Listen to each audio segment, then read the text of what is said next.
to go dress shopping. It's like, oh, no, I'm not well right now. And then Will goes, do you want me to go dress shopping with you? And she goes, no. That's why I didn't call you. Yeah, she said she wants to go get cute sundresses. And Will was like, no. No, you don't want to wear sundresses. And then they went back and forth arguing over Cutie not doing like cottagecore aesthetic. Funky, thank you for the gifted sub. The whole while I'm like, what's going on? Can't stay long, but thank you for peak. Much love. CJ, thank you for the 4 months. Yeah, I just handed him my phone and I was like, okay, y'all got, you can do this. No, he was like, let's go to Aloe and get you like hot athleisure. Trying to keep her from relapsing in Mormonism with the trad wife. Yeah.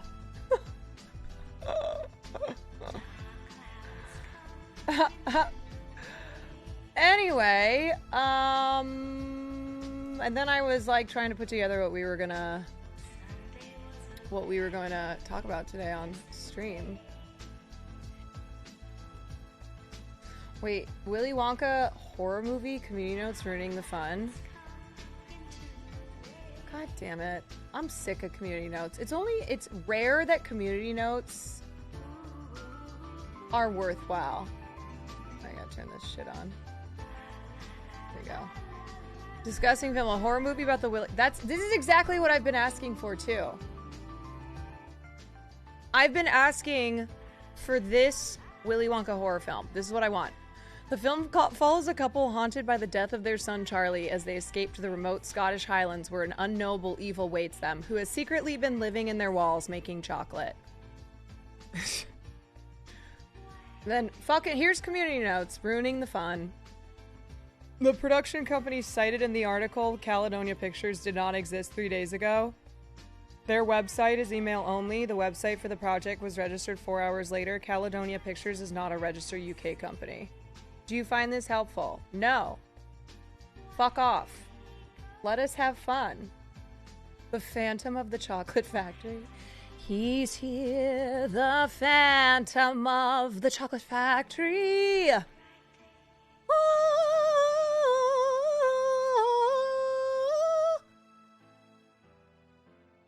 Like, let us just have it. Come on. Come on. Willie McBride, aka Willie McDuff.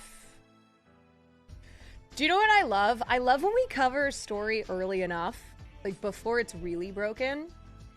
And vocals on point, even when you don't. My vocals are so fried. My vocals hate me so much. They're crying out. They're crying out. But I love when we cover a story early and then like the subsequent week, it's everywhere. Like, I have seen now the Willy Wonka story all over the place. And now, of course, it's like, this Willy Wonka actor speaks out. This Willy Wonka, like, blah, blah, blah, blah, blah. Breaking news. Yes. We break news on this stream. Yes, we do. Cutting edge journalism. It's fun to follow and see it grow. Yeah, because then you guys, like, already know, because we've covered it. So you already know what's up. John Oliver made a joke about it. I'm surprised. I didn't watch SNL, so I don't know if they did, but I'd be surprised if they didn't. I'm sure they will, like, next week.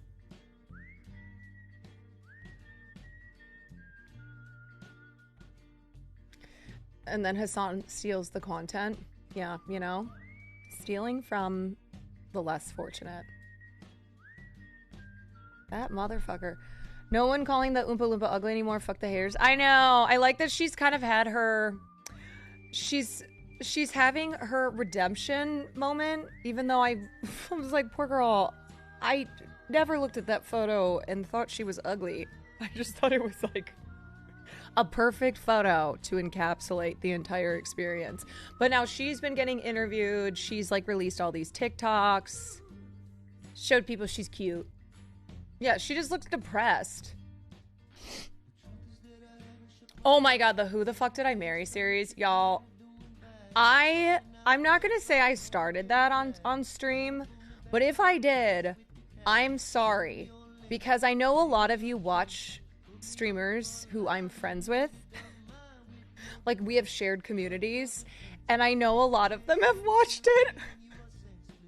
And it was also like when I was out of town, or, you know, if you're gonna watch stream before you come in here, or watch stream after, or hell, not even watch my stream. Well, guess what? You couldn't escape it. You could not escape. Who the fuck did I marry? Yeah, that was funny. Honestly, I didn't mind rewatching other people's streams either. You were in it. You were like, I cannot get enough. I will watch this. I will watch this 5-hour Who the Fuck Did I Marry series until the day I die. Apple Tail, thank you for the 10 months. I was watching the dodgeball tournament, was wondering why you played on Team Kick and not Team Twitch. Also, you kicked ass in the tournament. Because I was not invited.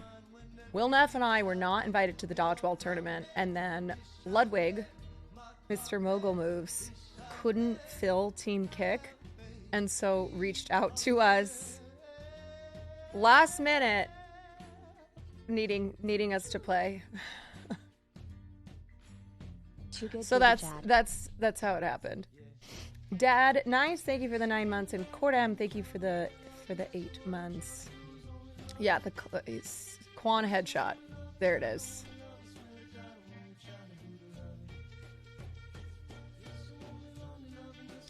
Yep. So that's the story. What else I got for you guys? Yeah, I'm very glad that I got sleep last night, even though I feel kind of groggy still, because I gotta get up early and take Farley to the dentist. He is my child. And especially because his teeth are exposed, because he has an underbite.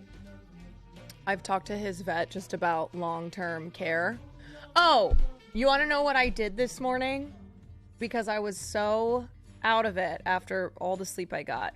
I went to brush my teeth and I used his toothpaste. Because my toothpaste is similar to his and I have them in the same cup. Which is a bad idea. Because today I used his toothpaste. No, I didn't use his brush. I used the toothpaste. It was weird. It's like beef and peanut butter. Yum! Who doesn't love brushing their teeth with beef, peanut butter flavored toothpaste? How long did it take to notice? It was pretty right away. I was like, this isn't right. Yum. Yummy. No, I'll show you I'll show you the toothpaste. It looks similar.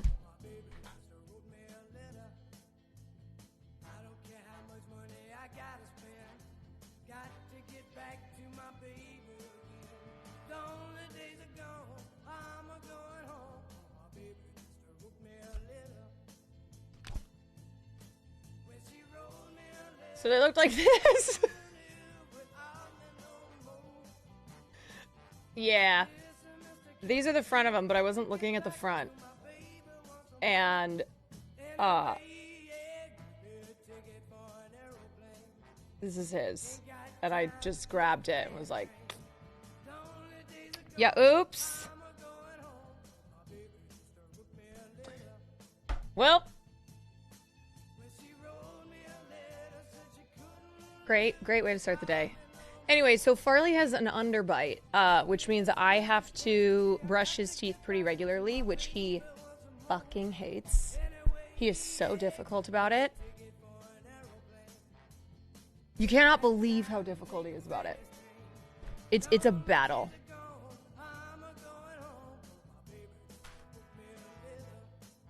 Thank you. What? Oh, that'd be great. Thank you.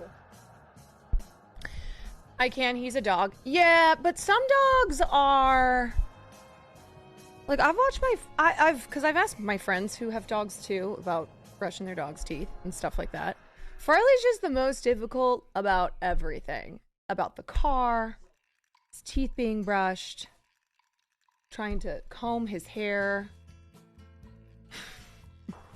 When I give him showers, it's really sad because he'll come into the bathroom with me and I close the door and he looks and he's like...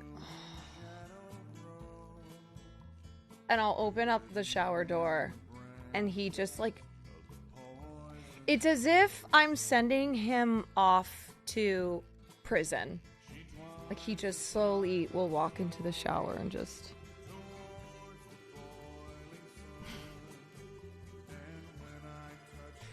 But yeah, dogs with underbites, their teeth will fall out when they get older.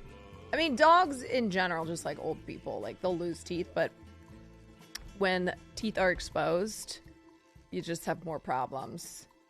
And he has the cutest underbite, but that means that I gotta take care of his teeth. So he's getting a full dental tomorrow.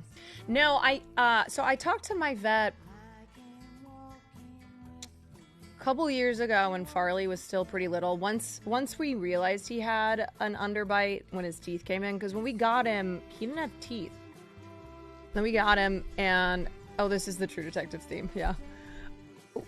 We got him, realized he had an underbite. I took him to the vet. I was like, yo, is this gonna be a problem? Should I do something for this? Should I get braces? And the vet said no. He said braces are for specific dental issues, not just like having an underbite. The underbite is like jaw. They're like, it actually would be pretty cruel to get him braces for what his teeth are. I was like, oh, okay, well, and my vet was like, if you're trying to do it for aesthetic purposes, basically that was like, people who do it for aesthetic purposes are assholes. I'm like, I'm not trying to do it for aesthetic purposes. I just want to make sure he's okay. Don't need braces? Great. Dogs can have braces? Yeah, I'll show you.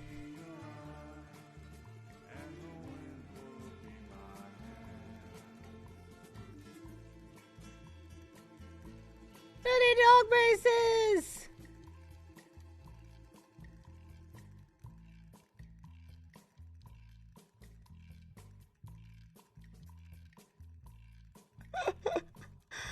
Yeah, they literally will have braces.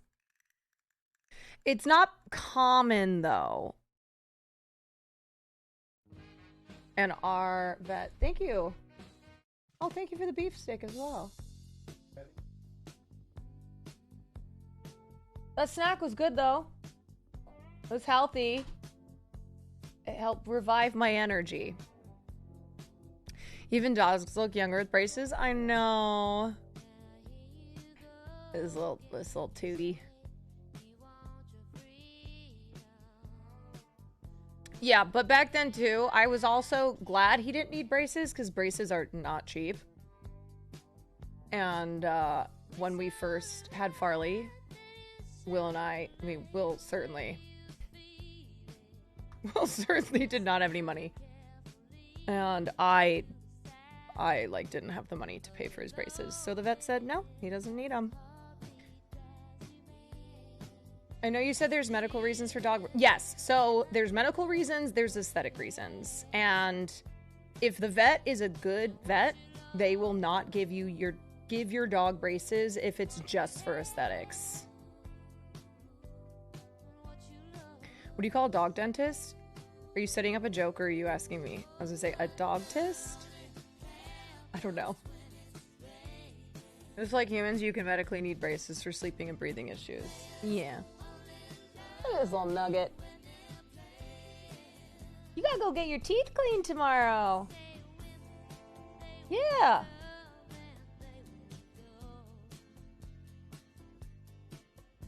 It's gonna be great.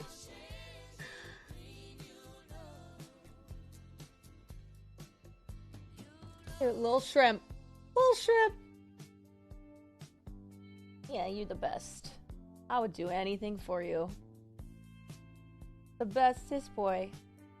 Mommy's gonna get up so early. And she'll probably watch the new episode of Shogun tonight after stream. And then be up doing God knows what.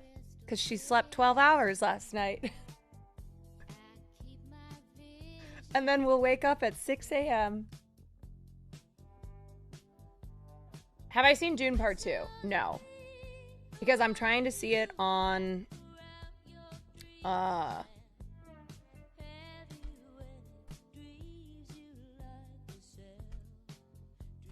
I am trying to see it on a big film. Or big film, Jesus.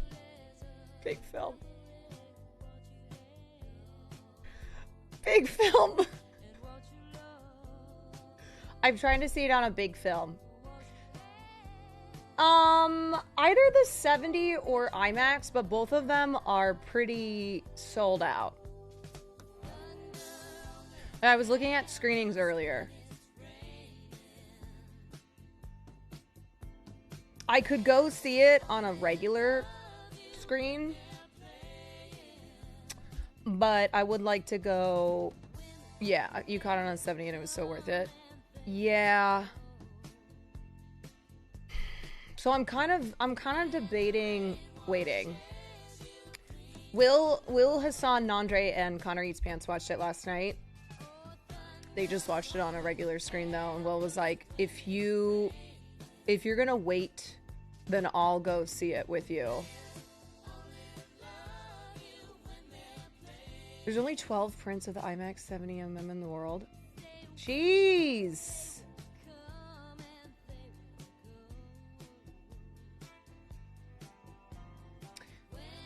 Do you think it's better to see it on IMAX?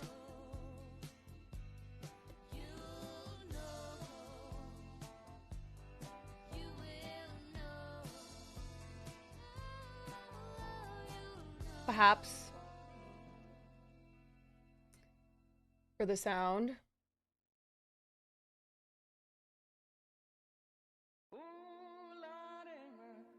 It's a spectacle either way. Oh yeah, Will got home and went, that's one of the best movies ever made. I was like, whoa. Luke, thank you for the 7 months. I went, jeez. He was probably, he said the best movie since Mad Max Fury Road. But he's like, it's one of the best movies ever made. Top 100. I was like, goddamn. So I feel like you could see it on any screen and it'll be incredible. And I kind of, well, okay, the other thing is that I have to go, I have a lot of movies to watch this week because I've been behind. We took a break after the initial Oscars coverage, and I was like, we have till March 10th. March 10th is Sunday. So this week is our countdown to the Oscars, and I've got hella films to watch still. I am going tomorrow to watch Io Capitano. I'm going to watch either Io Capitano or Perfect Days, both of which are nominated for Best International. Liking the Trucker Quan look. Yeah, Trucker Quan. That's my vibe now. Boone, thank you for the 8 months. Hella films. Yeah, so whichever one I don't watch tomorrow, I'm going to watch Wednesday. And then I have every animated film to watch still. The date did creep up. Yes. Oh, you know what? Let me just kick off. Let me kick off and tweet that I'm live. Live now. Oscars countdown. So today is Monday. Covering Best Actor. Today is Monday. The Oscars are Sunday. We are gonna do an Oscars countdown all week. So every day I'm gonna cover something new with the Oscars. Today we're gonna look at, I think, Best Supporting... Wait, did I put supporting in my title? Let me see. If I didn't put supporting, I meant to put supporting. Stream Manager. Reviewing Best... Okay, Best Supporting Actor and Actress. Yeah, that's what we're gonna look at today. Best Supporting actor and actress. And then we are gonna look at the Kate Middles. We're gonna look at the Kate Middleton stuff. Kate Middleton conspiracies. And then I think we're gonna look at the Sean Combs Diddy lawsuit, which is wild. Wild.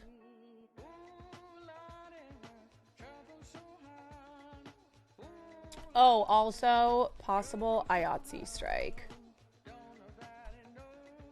Possible IATSE strike. Okay, I think that's probably all we'll get to. Twitch.tv. I spelled like every single word wrong in this tweet. Great. Covering best supporting actor, actress. Okay, live now. Oscars countdown covering best supporting actor, actress. Kate Middleton conspiracy. Sean Diddy Combs lawsuit. Possible IATSE strike. Great. Great.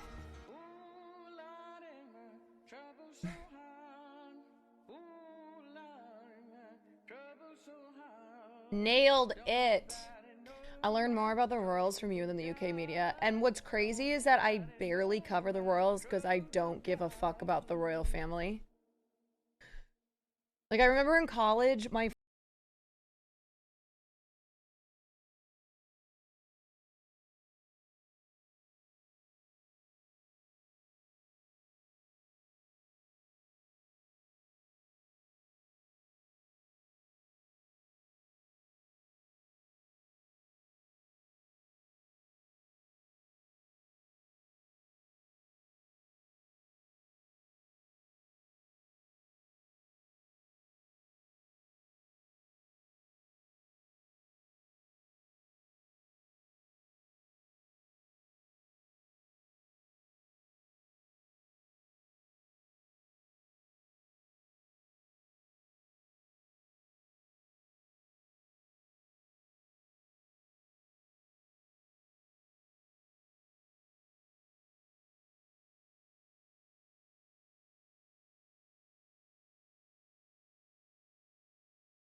reviewing Dune when he got home. He kept saying Dennis. I was like, Denis.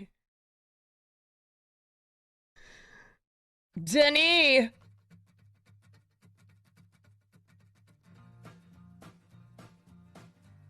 All right, here's his full statement. To the cast and crew of Coyote vs. Acme, I know that a lot of you haven't gotten a chance to see our movie, and sadly, it's looking like you never will. When I first heard that our movie was getting deleted, I hadn't seen it yet. So I was thinking what everyone else must have been thinking. This thing must be a hunk of junk. But then I saw it, and it's incredible. Super funny throughout. I haven't seen Dune 1. Dune 1 is very slow, but it's worth watching. Ashley, thank you for the 17 months. Super funny throughout, visually stunning, sweet, sincere, and emotionally resonant in a very earned way. As the credits rolled, I just sat there thinking how lucky I was to be a part of something so special. That quickly turned to confusion and frustration. This was the movie they're not going to release. Look, when it comes to Hollywood business stuff, I don't know shit about shit. Even when a movie tests very well, like ours, there's no guarantee that it's going to be a hit. And at the end of the day, the people who paid for this movie can obviously do whatever they want with it. It doesn't mean I have to like it. I fucking hate it. Or agree with it. And it doesn't mean that this movie is anything less than magnificent. You would be so proud of it. A movie that should be seen, but won't.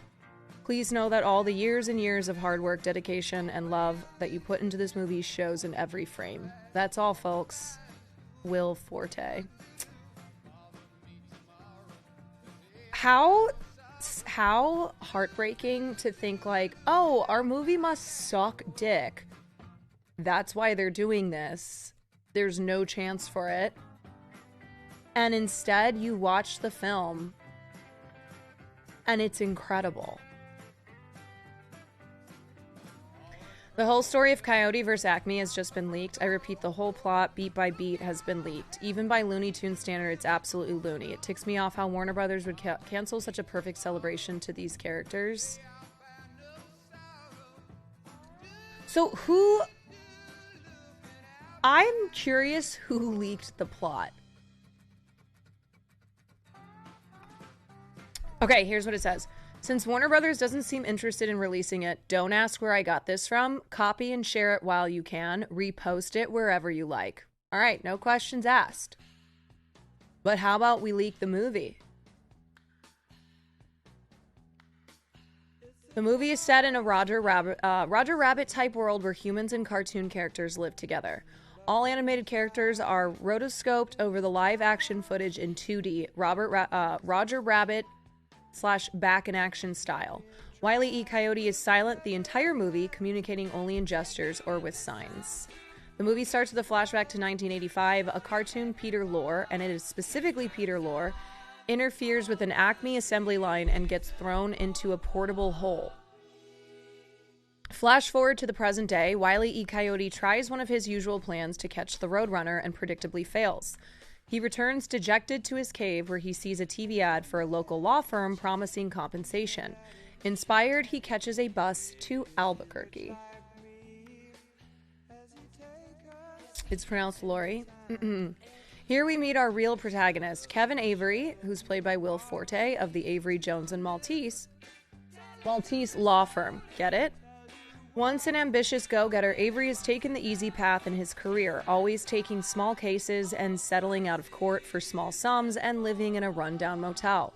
He meets Wiley, who puts forward his case intending to sue Acme Corporation for damages. In this setting, Acme Corporation is one of the world's largest conglomerates, implied to be the parent company for several real-world corporations. Like Warner Brothers? Doritos are specifically named in the screenplay as an Acme product in-universe.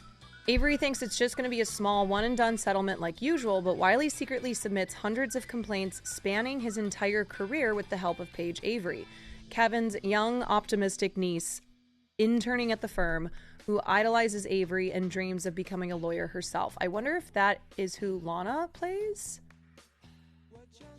The legal complaints get submitted to Buddy Crane, head lawyer for Acme and an old acquaintance of Avery. This is who John Cena plays. They meet up, and Buddy slips...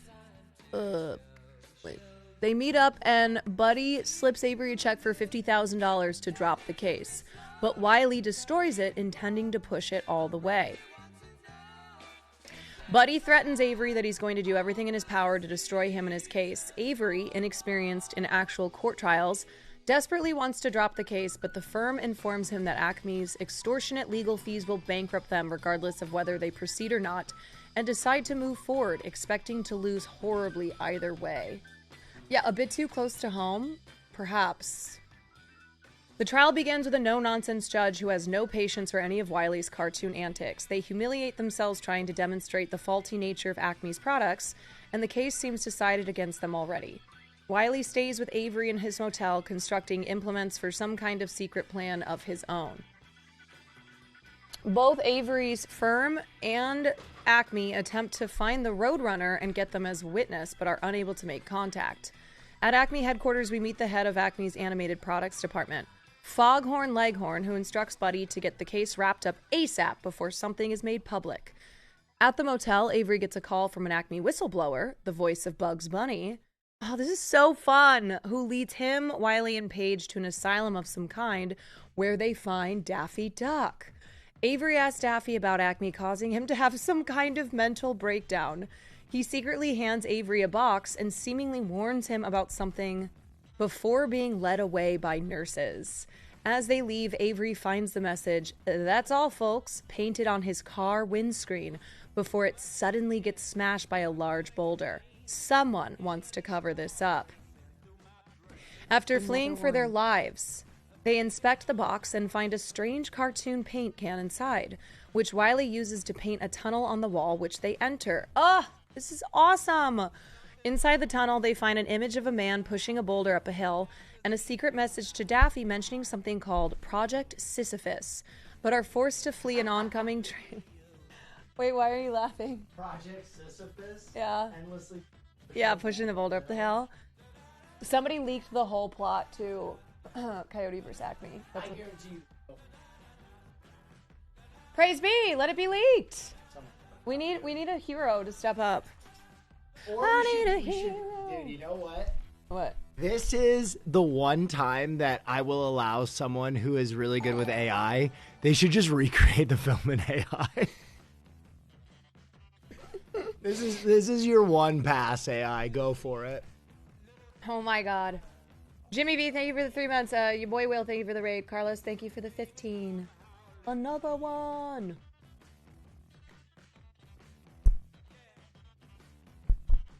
Okay, so let's see. Project Sisyphus, fleeing the train. The Acme operative spying on them is revealed to be an older, bitter Tweety who reports to someone that they know about Project Sisyphus.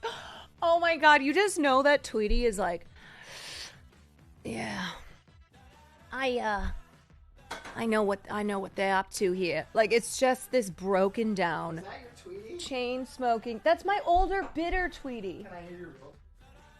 Tweety. Oh, God. Tweety. You can't do Tweety? You do it. I'm a whittle bird. I'm a whittle bird. No.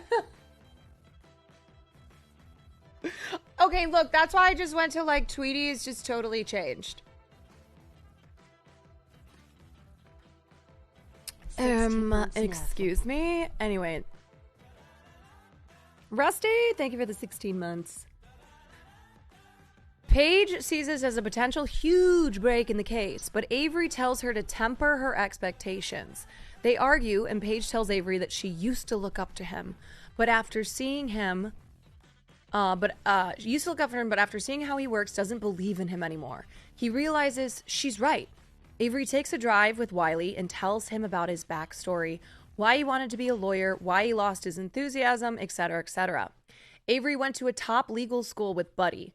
Once he passed the bar and became a lawyer for real, he couldn't win any cases despite being top of his class, and grew jaded about his own skill. Wiley takes the car to a canyon edge and makes a show of trying to jump off the cliff to the other side, failing every time but keeping at it. Avery realizes Wiley's point. Never give up, no matter how impossible it seems.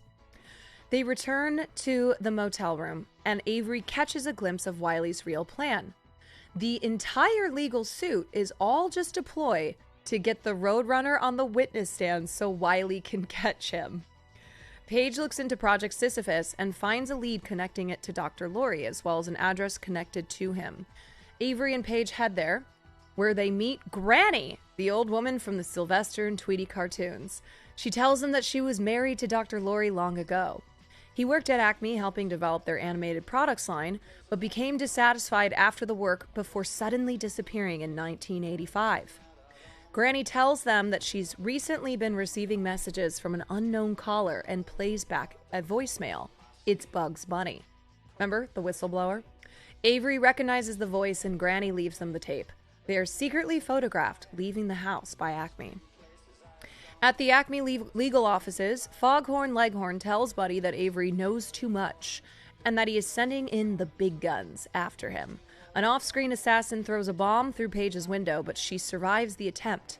Playing back the Bugs Bunny tape, Wiley hears something in the background and filters the sound to uncover a music track playing in the background, which Avery traces to the Albuquerque annual Carrot Festival.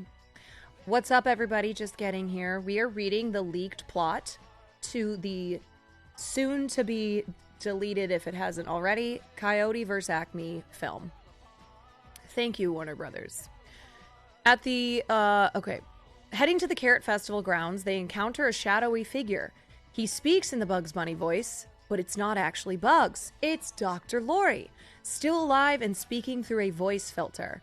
Lori explains the background of Project Sisyphus. In the 1980s, Foghorn Leghorn was brought into the Acme Animated Products department and made numerous changes, beginning dangerous, painful tests on the cartoons. Cartoon characters and objects obey their comical laws of physics, and Project Sisyphus was an initiative of studying / harnessing cartoon physics in order to improve Acme's human side products, at the expense of the cartoons, knowingly putting dangerous and faulty products on the market in order to secretly study the results. Wiley is on Acme's record as a high-usage user. Every single one of his failures has been by design. It goes all the way to the top! After discovering the truth about Project Sisyphus, Dr. Lori was captured and imprisoned in a portable hole, which Acme covered up with a story about him eloping with his secretary. Decades later, he managed to escape by sheer luck and is now in hiding on the outside. Before Dr. Lori can tell them anything else, cars pull up, forcing Avery's crew to go on the run. The next day in court, Avery asks the witness, Acme's head of PR, about Project Sisyphus. She panics, and Buddy secretly has her ejected out of the courtroom. Infuriated by the cartoon antics, the judge declares a mistrial, and the case is dismissed. Avery, undeterred, gives a passionate speech outside the courtroom to the press, publicly denouncing Acme and Project Sisyphus. When Avery returns to his motel, a huge commotion is outside. Avery finds from Paige that his speech has become a news sensation and that the case has been escalated to a congressional inquiry, with Foghorn Leghorn due to testify. Wiley E. Coyote wants to go back to his cave home, but Avery convinces him to stick with him and come to the Congress hearing, lying that the Roadrunner will testify to get him to come. Shorma, thank you for the 9 months. In their DC hotel room, Riley finds out that Avery was lying about the Roadrunner testifying, and they get in a huge argument.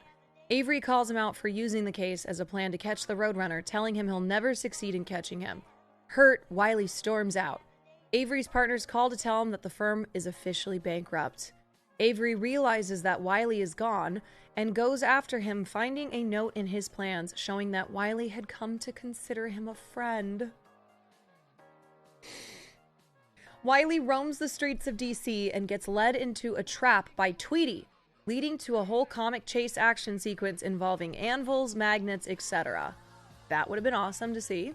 Avery catches up to Wiley, trying to apologize, but Wiley doesn't want to hear it. Tweety tells him about how he was abandoned by Dr. Lori before Acme took him in, and Avery reveals to him that it's not true. Dr. Lori was kidnapped by Acme. Realizing that Acme has been lying to him, Tweety pauses, giving them time to escape, but Avery crashes into roadworks and gets knocked out. When he wakes up, Wiley is gone. Wiley angrily tries to hitch a ride back to the desert, but sees Acme logos and products everywhere and realizes that he can't give up now. Avery arrives at the congressional hearing alone and in rough shape. Congressman Elmer Fudd, leader of the proceedings, yes, really, tries to dismiss the hearings due to Wiley's absence, but Avery interrupts, giving another impassioned speech about Wiley's tenacity and how his refusal to give up and never stop hunting the Roadrunner no matter what setbacks come his way has inspired him to turn his own life around.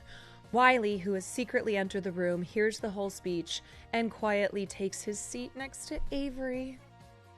Recess is called. Buddy approaches Avery in the bathroom and compliments his speech. He gives him one last chance to drop the case, handing him $1 million check, which Avery rips up, now intending to see this through to the end, win or lose. That's what it's all about, folks. Fenric Deshowler, thank you for the 3 months. After the recess, Avery cross-examines Foghorn Leghorn, asking him about Project Sisyphus and accusing him of knowingly releasing dangerous/faulty products and deliberately causing pain to millions of cartoons. Foghorn Leghorn rebukes him in a bitter speech, saying that Acme's technological developments and progress have all been for the greater good, even if people got hurt. That cartoons are mortal anyways, so it doesn't even really matter if they get hurt because it's funny. Who even cares about Wile E. Coyote anyway? Avery brings out a surprise witness to prove that someone does care about Wiley, the Roadrunner. Roadrunner testifies that he has witnessed Wiley's Acme-related injuries and suffering and shows that he sees Wiley as a friend, asking, "Are you coming back?" The Roadrunner really does care about Wiley and enjoys the chase in his own way. Wiley, finally presented with the opportunity to catch the Roadrunner, chooses not to, moved by his friendship. Despite the testimony, Congress dismisses the case. Avery is finished. Buddy and Foghorn gleefully rub in their victory, and Wiley springs his trap, setting off an elaborate Rube Goldberg machine that traps Foghorn in a birdcage. Not a real victory, but a bittersweet parting shot. Avery returns to the law firm expecting his career to be over, but finds the office swarmed with a huge crowd of cartoons who all wish to press charges of their own against Acme, inspired by the news coverage of Wiley's case. Collective action! A tip-off from Dr. Lori leads Avery to a cache of videotapes from Project Sisyphus showing... cache of videotapes from Project Sisyphus showing proof of willful negligence by Acme going back years. Dr. Lori returns home to an emotional reunion with Granny, while Tweety secretly watches remorsefully.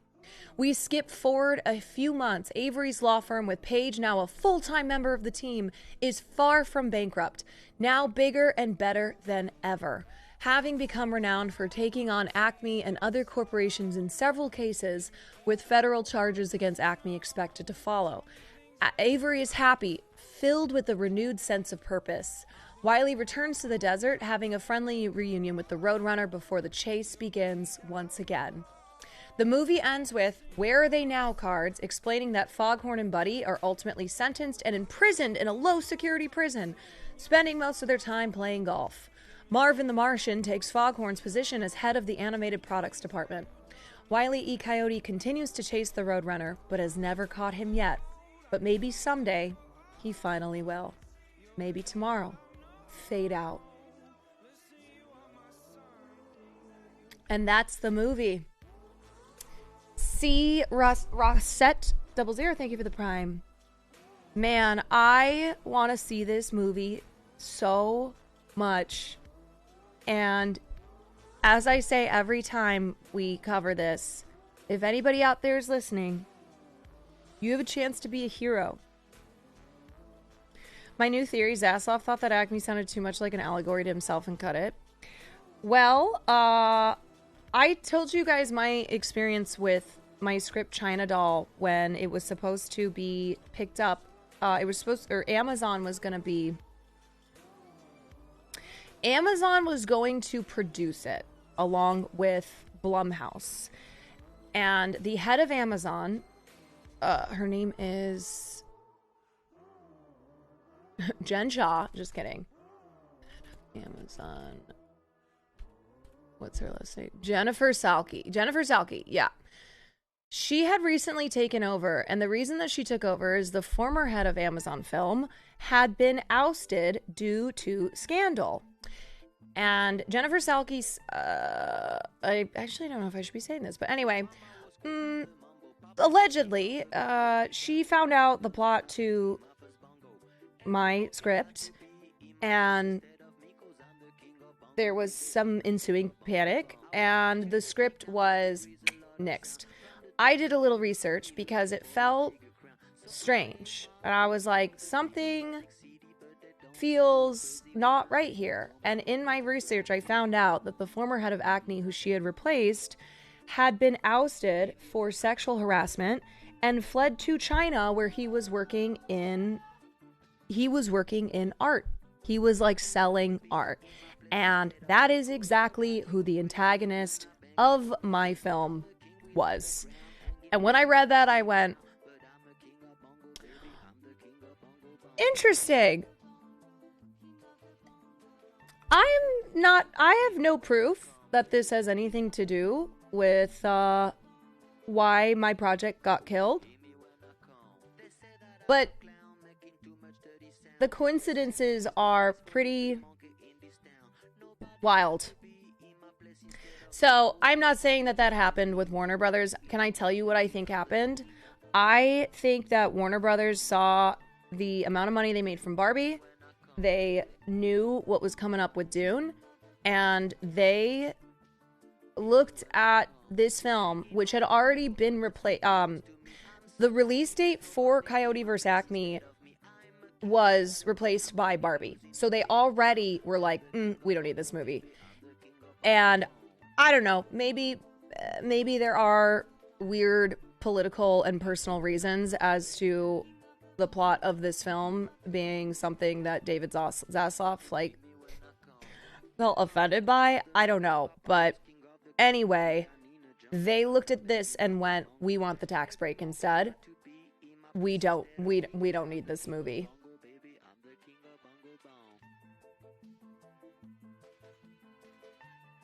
I think Dune's even going to bring him in a Billy. Yeah. Oh, you don't think Dune? I think Dune could hit $1 billion. I think it's possible. Zaslav hates animation in principle. He canceled so many animated shows or sold them to others. Yeah, so I just think that Zaslav, there's a number of reasons this happened, but they, at the end of the day, it was that they saw the value more in a tax break than in releasing this film, in spending the money on marketing and, everything else that goes into a film's release. And they were like, no, fuck it. Let's just take the tax break.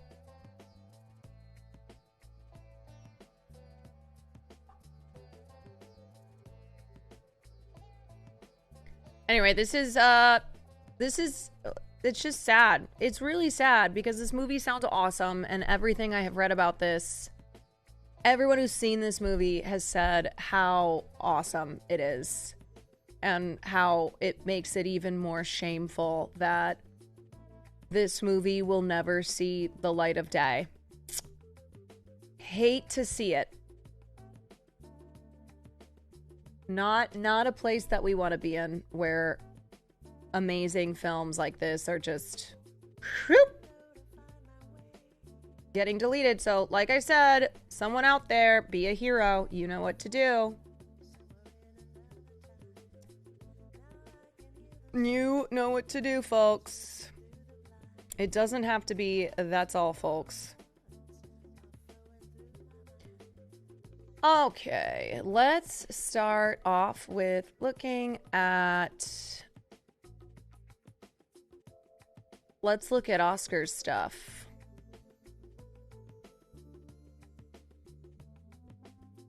Here's my list here. Ah! So bright.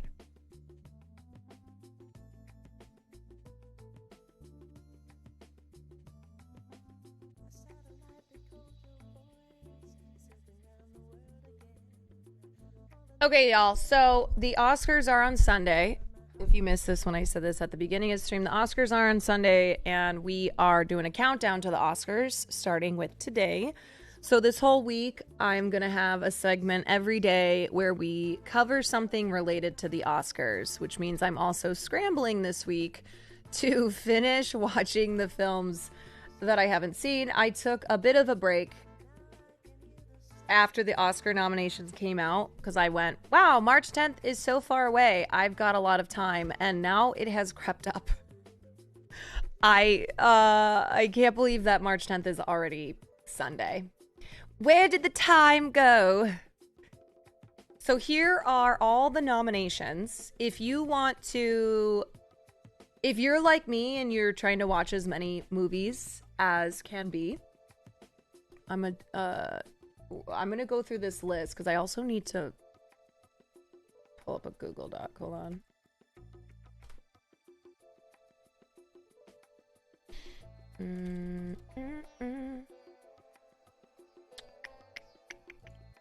Okay, let me pull up a Google Doc. So I need to mark which ones I still gotta see.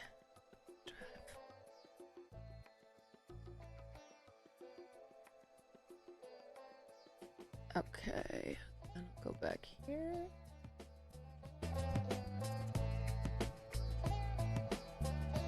All right.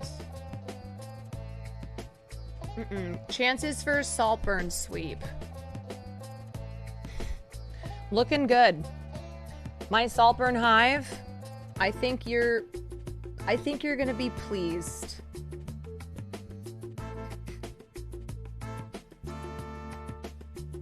I think y'all will be coming away with some big W's. Okay. So I'm just gonna make a note of all these films.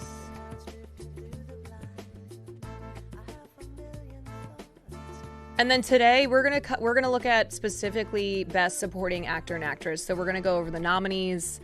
I tried to find as many clips as possible of the performances that we will watch. But here's just a list of films for the Oscars. Okay, so just starting with actor in a leading role. Looking at the actor movies, or the actor in a leading role movies, Maestro, Rustin, The Holdovers. Basically, I'm just writing all the movies down that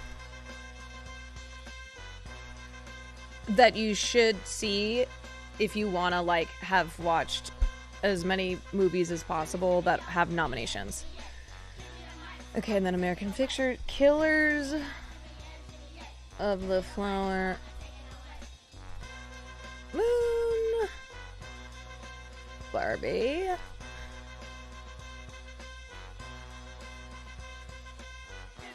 Poor Things, actors in a lead role, Naiad, Anatomy of a Fall. Okay, and then I have Maestro already, and boom, boom, boom. Okay. The Color Purple, that's got a nomination. Barbie, Naiad, The Holdovers. All right, I basically have to see every single animated feature film, which is, I don't know if that's gonna happen, but I'd really like to. The Boy and the Heron, Elemental. Like, I'm not gonna probably watch fucking Elemental. Nimona, Robot Dreams, Spider-Man. Cinematography, El Conde, Killers of the Flower Moon, Maestro, Oppenheimer, Poor Things. This is the only one I need to see in cinematography. Elemental sucks ass. I can't. Yeah, I feel no desire to watch it. Okay. Costume design, Barbie, Killers of the Flower Moon, Napoleon. I will not be watching Napoleon, I'm going to be honest, but I'm going to put this on this list. Oppenheimer and then Poor Things. Directing, Anatomy of a Fall, Killers of the Flower Moon, Oppenheimer, Poor Things, The Zone of Interest. Documentary feature film. I will probably not get to any of these, and also they're harder to be able to... They're harder to be able to watch right now than non-documentary, but I'll put them on here. Eternal Memory. Four Daughters. I feel like documentary feature film, I almost wrote To Kill a Daughter, To Kill a Tiger. I feel like documentary feature film, short film are ones that I always see much later and usually don't always see all of them. Okay, To Kill a Tiger. I do want to see 20 Days in Maripol. What the fuck? I don't want a dictionary.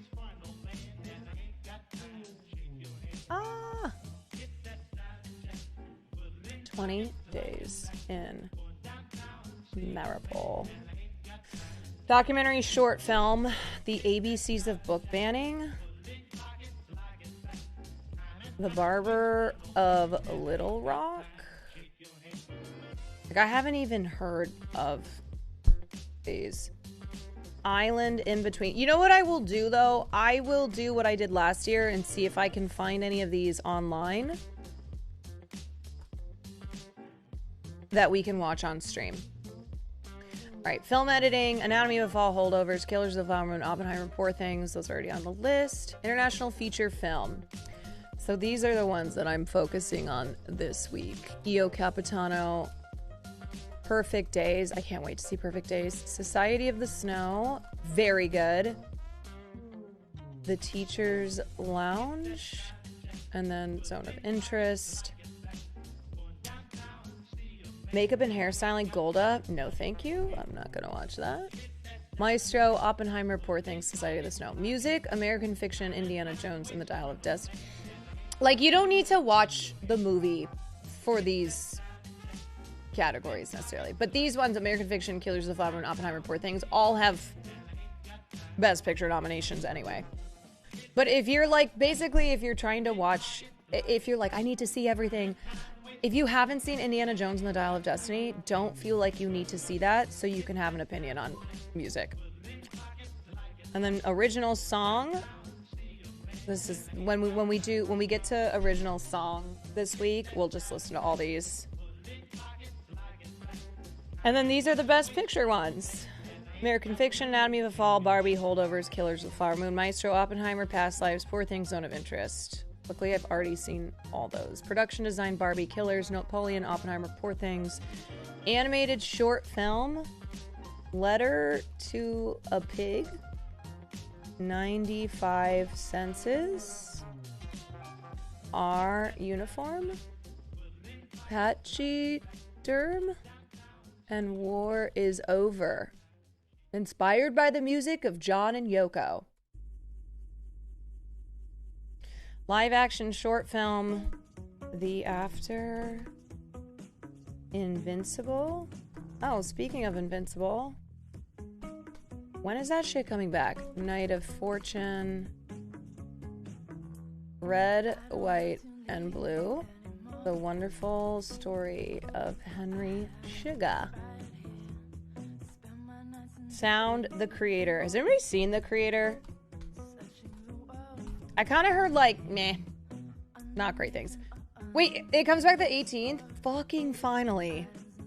The Creator, Maestro, Mission Impossible. Oppenheimer, The Zone of Interest, Visual Effects, The Creator, Godzilla minus... God, when is Godzilla coming out on streaming? I've only seen a few people say The Creator was good. Godzilla minus one, Guardians of the Galaxy, Mission Impossible, Dead Reckoning, Napoleon. Oh! Guardians. Galaxy.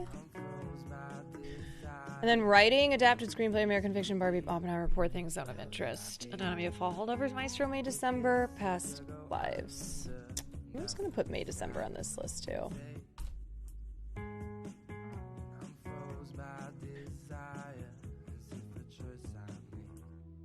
All right. So this week I'm going for watching Io Capitano, Perfect Days, and The Teacher's Lounge, and then as many of the animateds that I can. And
Emily Blunt in Oppenheimer, Danielle Brooks in The Color Purple, Jodie Foster, Nyad, and Divine Joy Randolph in The Holdovers. Let's start off with America Ferrera. I'm going to show the Barbie speech because that is literally what she was nominated for. And remember, Robert Downey Jr., though, wants you to pay attention to just how good Margot Robbie is listening because she doesn't get enough credit for it. Margot Robbie does not get enough credit for listening, according to Robert Downey Jr. It also shows the brilliance of Greta Gerwig's direction with how she shows Margot Robbie listening. Mm-mm. It is literally impossible to be a woman. You are so beautiful and so smart, and it kills me that you don't think you're good enough. Like, we have to always be extraordinary. But somehow we're always doing it wrong. Like, you have to be thin, but not too thin. And you can never say you want to be thin. You have to say you want to be healthy, but also you have to be thin. You have to have money, but you can't ask for money because that's crass. You have to be a boss, but you can't be mean. You have to lead, but you can't squash other people's Oh, wait, isn't that weird that the other actresses are listening too? Just pay attention to Margot Robbie, I guess, though. You're supposed to love being a mother, but don't talk about your kids all the damn time. You have to be a career woman, but also always be looking out for other people. You have to answer for men's bad behavior, which is insane, but if you point that out, you're accused of complaining. You're supposed to stay pretty for men, but not so pretty that you tempt them too much or that you threaten other women, because you're supposed to be a part of the sisterhood, but always stand out and always be grateful. But never forget that the system is rigged, so find a way to acknowledge that, but also always be grateful. You have to never get old, never be rude, never show off, never be selfish, never fall down, never fail, never show fear, never get out of line. It's too hard, it's too contradictory, and nobody gives you a medal or says thank you. And it turns out, in fact, that not only are you doing everything wrong, but also everything is your fault.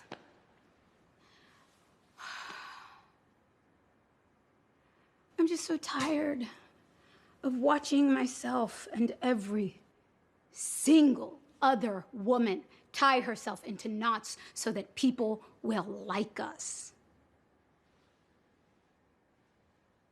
And if all of that, Wow, women be talking. is also true for a doll, just representing a woman, Sorabora, thank you for the 16 months. then I don't even know. All right. I'm just playing everything. I'm not going through all my reviews on the movies again. Just to be clear. I'm just showing you guys clips of the acting performances. And that one for sure will be America Ferrera's moment, no doubt. The other ones, like Naiad, I couldn't really find the scene I couldn't find the scene online that I think will be Naiad's, like Jodie Foster's clip. Okay, so that was America Ferrera. Let's go to let's watch Naiad. I really couldn't find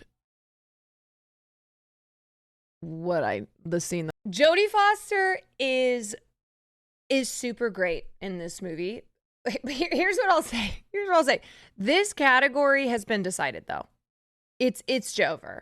This is Divine Joy Randolph's win. Nobody is winning this. But I did think Jodie Foster was the best part of Naiad. I don't think you need to watch Naiad, but I thought Jodie was awesome in it, and she just felt so perfect for this role. And she's the heart of the film, and some questions just don't have answers. That is true. If a man delivered that speech, it would have been more powerful, feels strong man. Ex-suffering soul, thank you for the 10 months. What is Naiad about? Naiad is the true story, which is very questionable, of Diane Naiad, who claims to be the first person to have swam from Cuba to Florida.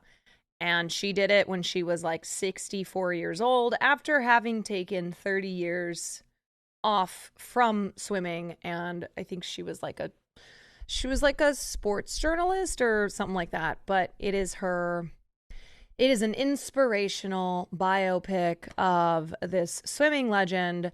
However, there are a lot of controversies around Diane Naiad, none of which was even really alluded to in the movie. And the swim has never been recognized by the official organization for long distance swimming. Anyway, what I will say is the controversies on Diane Naiad and all that stuff was more interesting to me than the film. But Jodie Foster is great. She's perfect in this role. Enough people watch this movie to nominate, but not May December. Yeah, I will never get over that. I will never. Everybody. Oh, sorry. That is so. Naiad were the ones who made Free Solo, which is very, very good. I just felt once they moved from actual documentary to, to narrative cinema, it was. You could tell they lacked the experience and that type of film, those types of filmmaking skills.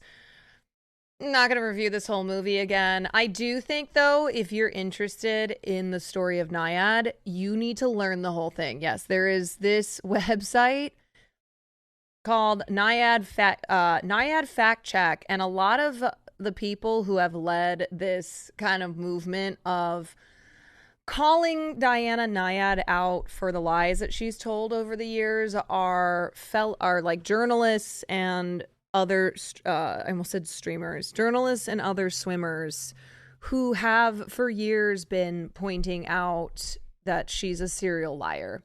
So she is a very accomplished swimmer. She is a pretty remarkable person, but there's a lot more controversy to her life than was, not even mentioned in the movie.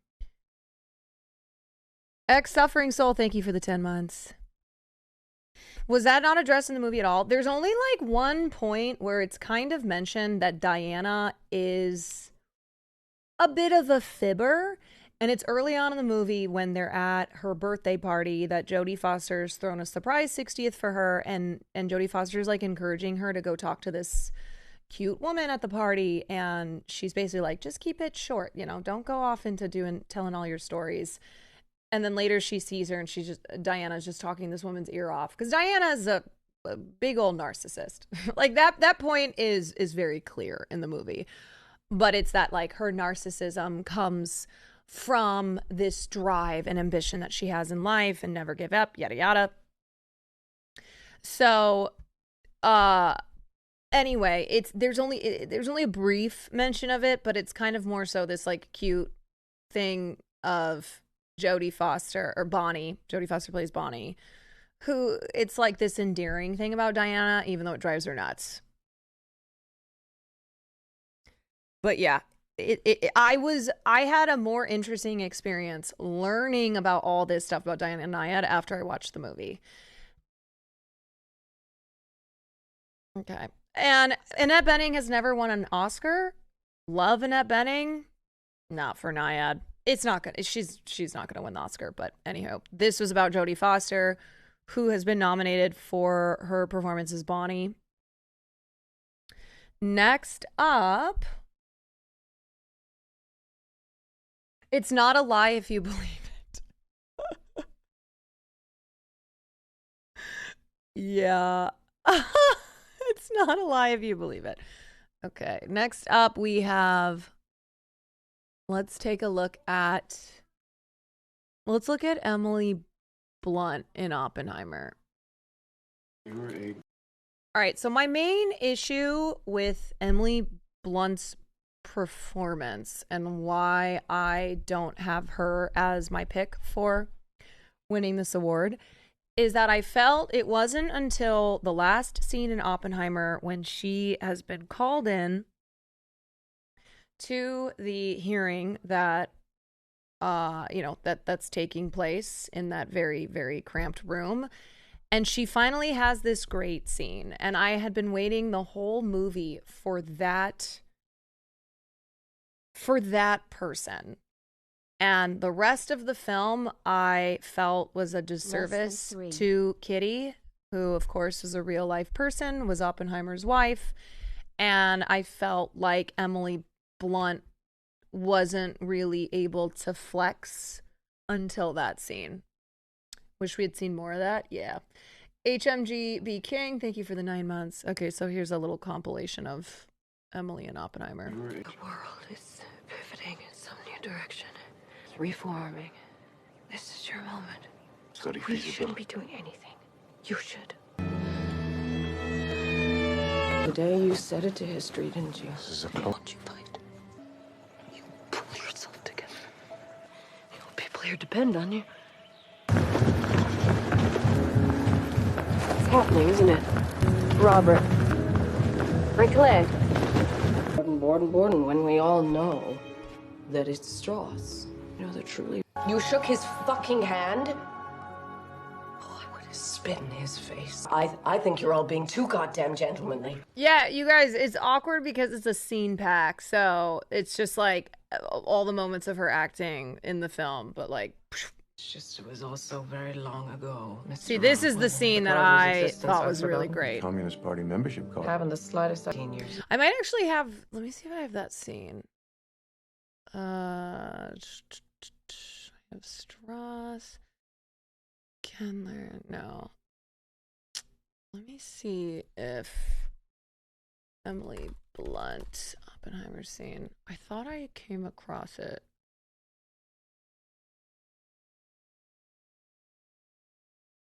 No. Everything was just like her talking about her role. This was like the only thing I found on I with know her that. acting in Thank it. you. It's your question. Well, I couldn't answer that one. Foggy, thank you for the gifted. Think that if you let them tar and feather you, the world would forgive you. It won't.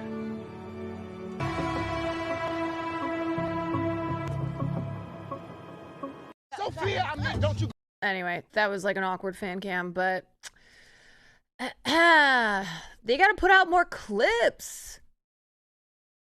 Okay. That was Emily Blunt in Oppenheimer. And she was the smartest, but nobody listened to her whole movie. Kitty Oppenheimer was a biologist and a botanist, and she was a brilliant, very accomplished woman. And I just kind of felt like we didn't really get any of that part of her life. I mean, it was, Jesus, Jean was worse. The way they wrote Jean's character, played by Florence Pugh, oh, talk about a travesty. Yeah. Okay, next up is Danielle Brooks in The Color Purple. She had some pretty big shoes to fill because Oprah Winfrey played the character of Sophia in the 1985 version of The Color Purple and is so good in it. Is so good. And I think she won the Academy Award, if I'm remembering right. She was nominated. Did Oprah win the Oscar for The Color Purple?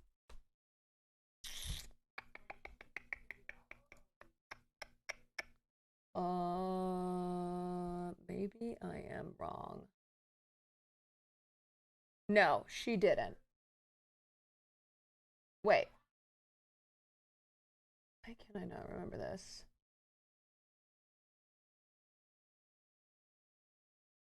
Is it also impossible to try to Google this? No, she did not win. She did not win, but she was nominated. Which is likely to happen with Danielle Brooks. I would say, like, of all the other nominees, if I didn't have Divine Joy Randolph as my pick, I would have picked Danielle Brooks. I think she is the best part of The Color Purple. Okay, let's find it. Let's look at I Came Here Out of Respect. I think this is a pretty good... Go no further! I'm going. I'm gonna put my foot down! Well, what that foot supposed to do high for? I bet it won't walk over me. Howdy, man. Is Mr. around? No. He at the ale house. Ale house. No, he ain't. Yeah, Sophia! Give me 10! Like you're drinking gin. When your daddy go, I guess you go in. You got it, baby. 30-30. Put it down. I'm gonna put it down. You can't go I'm in there. going in. No, you ain't supposed to be in here, girl. What's wrong with you, gal? Can't you read? No fighting, no killing, no women. Woo-hoo! Yeah, I read what pleases me. All right, now come on. Maybe we're gonna have to get her out. Howdy, sir. High time me and you was introduced. Tell him who I is, high folk. Pa, Grampy, gents, I want to introduce y'all to my girl. This here, Sophia. Sophia's amazing. She's such a good Who's character. kidding you, gal? You seem like trouble. Oh, no, sir. I'm one of August Butler's daughters. No trouble at all. Just big. Who the daddy? Hoppo. How we know that? Hoppo, no. That's what matters. See, me and him, We more than a whimsy. We's in love. This is better than a radio show, man. This is good as hell. Come on. I ain't gonna let you marry my son because you in the family way. Petty guy like you can take his mind, but you can't have his money. He ain't got no money. See, my sister and her husband say I can live with them as long as I please. Now, I come here out of respect. But if there ain't none to get, then sure ain't none to give. Oh, Sophia, come on. Hoppo! Let's get on up and wait from him. Come and sugar, don't we? Boy! Don't you move a muscle.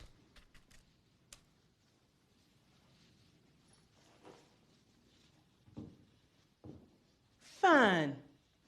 Stay then, Hoppo. But when you gets cold at night, you know good and well who heats up your bones. Don't keep me waiting.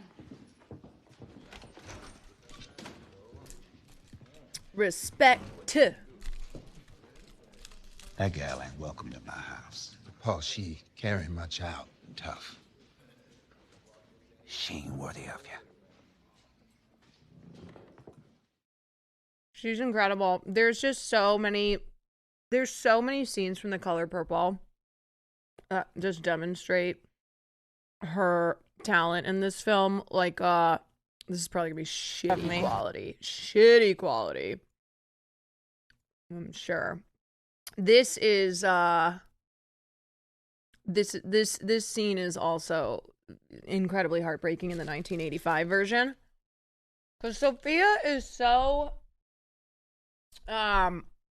she's so full of life, and she's so doesn't take shit, and is such a contrast to how Celie is, especially until Celie has her, Celie has her character arc, and she finally stands up for herself, etc., etc. So Sophia is just always a relief on screen because she does not take shit, and she is so dynamic and so fun to watch. But this is the scene that just one of the most heartbreaking in the movie. If not, just ask around. The colored love me.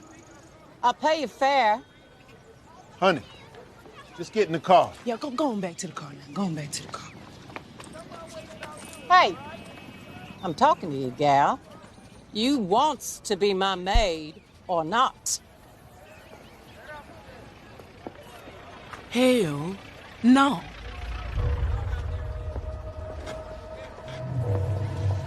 What's that you say to my wife?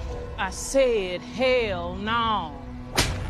Mama! Come on, Sophia, just get in the car. Buster, get my children out of here! Don't you touch me! Don't touch me! Get my children out of here! Buster, get my children out of here! Shut her up! Can't touch me! No!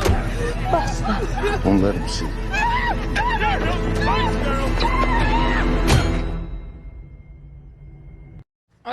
And then the whole jail, it just goes right into Naiad.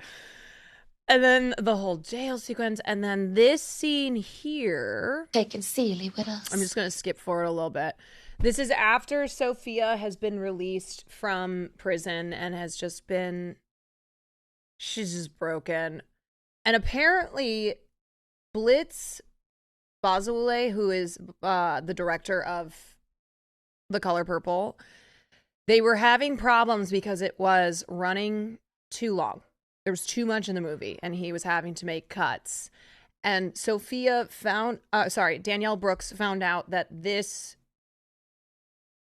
part of the scene, of the dinner scene, was going to be cut. And she talked to Blitz and said, because Sophia did this role on Broadway, she knows the character of Sophia in and out. She's like, you cannot take any of these parts out because they are so vital to the character of Sophia and to the movie as a whole. And Blitz was like, okay, you're right. We're gonna make this work somehow. So this is the dinner scene that's also a huge moment for Celie. And into creation. You be talking about boy, that was not in my house. Maybe if he hadn't have been your boy, he might at least be an inch of a man. Watch your mouth. You took my sister Nettie away from me. And you hid her letters all these years. And you knew she was the only person loved me. But Nettie alive. What? She is. And my children with Nettie in Africa. And when they get home, us all together, we gonna whoop your country ass. Watch your mouth in my house. Well, it's about time to load the luggage. No, come on, Miss Seeley. Why don't you go and have some peas and be civil now? Hoppo, your daddy made my life hell on earth. He ain't nothing but a sack of dead horse shit, and horse shit belong in the ground. She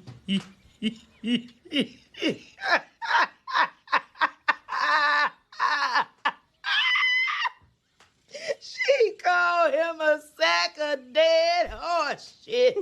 Now, if that ain't worth the joy of laughter, I don't know what is. Hoppo, pass me them peas.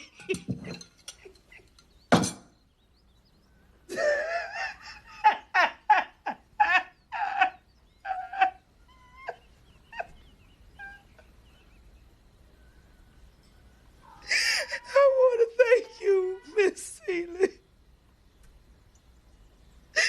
for everything you've done for me.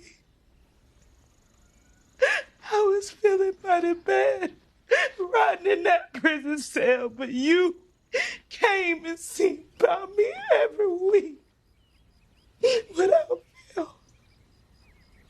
That's how I know it's God. Because he's living in you.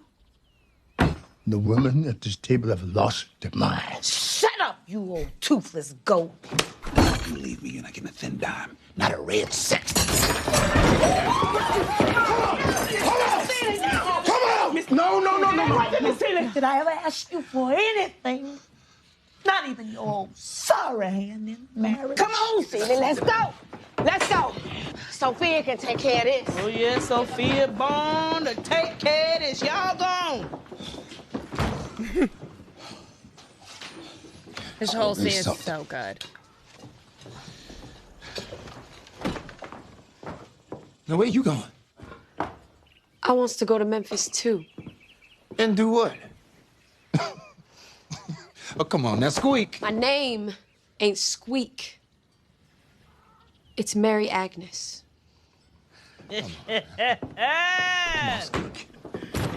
Oh, Sophia home now. There's gonna be some change of me. If not, just ask. Anyway, it's an incredible scene with all the women in that scene, but especially Sophia. Like, that is what brings her out of this depression that she fell into in prison, and then after she's out, she's just so broken. And seeing Seeley stand up for herself and use that language brings Sophia back. And so, like, just the changes that happen in those 2 minutes. Sophia's sitting there, totally broken, hasn't spoken, isn't eating, and then just laughter that starts at her toes, and just erupts and then turns into, her sobbing, but grateful towards Seeley. And then Sophia is back. She's like, yep, there's gonna be some changes around here. Anyway, great scene.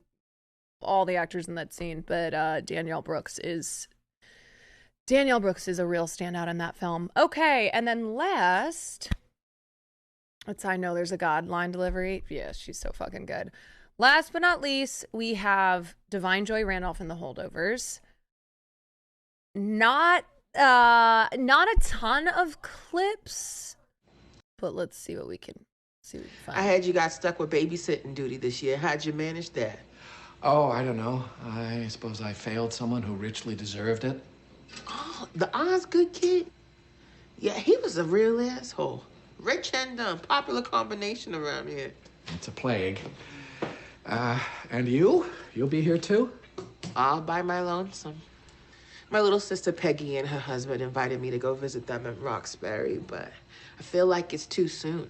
Like Curtis will think that I'm abandoning him, This is the last place that my baby and I were together. Not including the bus station. Well, I look forward to your fine cooking. Oh, no, don't do that. All we've got is whatever's in that walk-in. No new deliveries till January. Okay, and then we've got... We had about See, this is like some annoying bullshit of like commentary. 4 different directions in which the story could go. But once we came up with the Mary Lamb character, played by Davine Joy Randolph, that was it.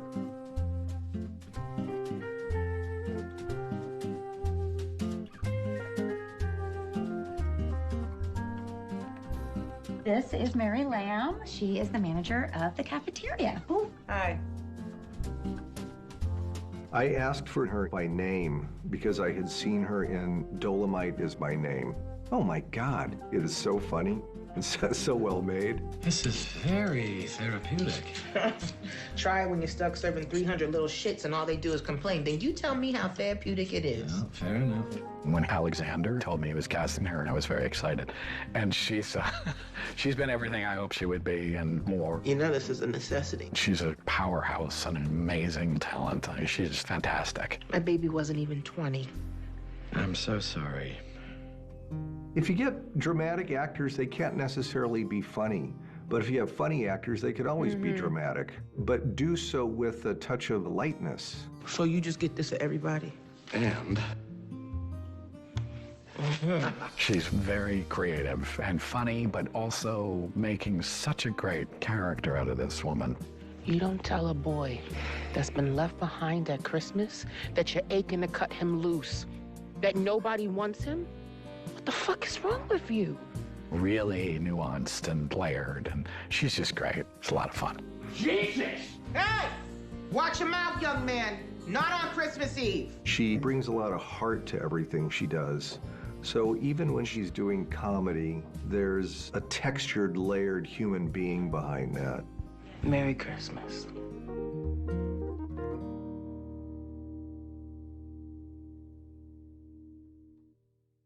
She did so much with her role despite the limited screen time. She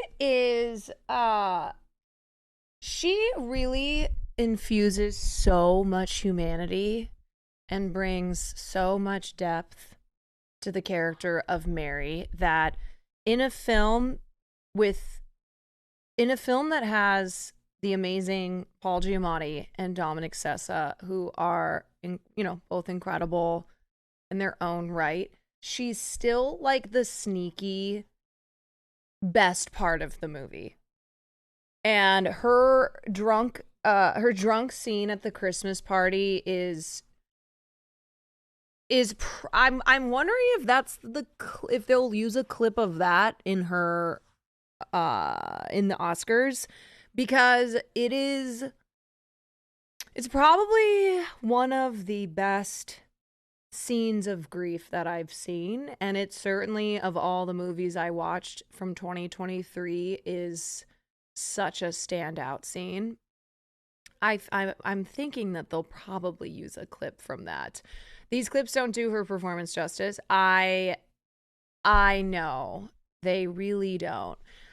I did pull up this part from I do have the Christmas scene, but I don't think we can watch it. But it is, like, these don't do justice at all. I was pretty pissed off that they don't have more scenes of her. Like, I had more scenes of Danielle Brooke in The Color Purple.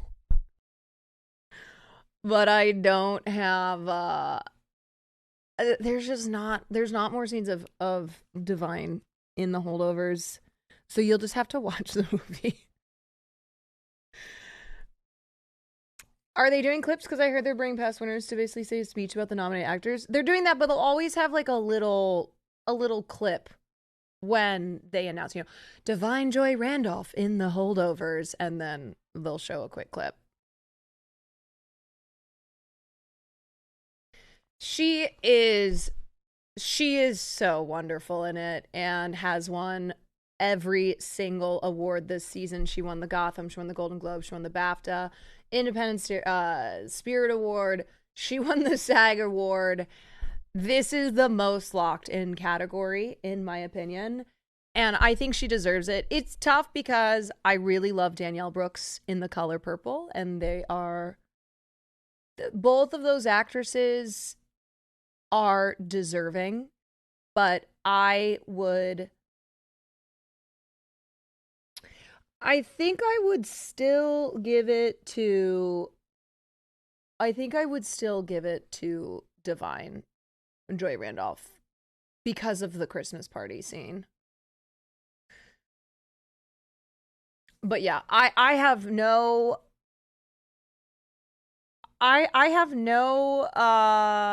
question. There's no question that she's going to win this. This would be probably one of the biggest upsets in Oscars history if Divine Joy Randolph does not win the Oscar. The fact that she has won everything else, she has so much momentum. She is very deserving of this. Like, there's just no way she doesn't win this. And if she doesn't win, one of the biggest upsets.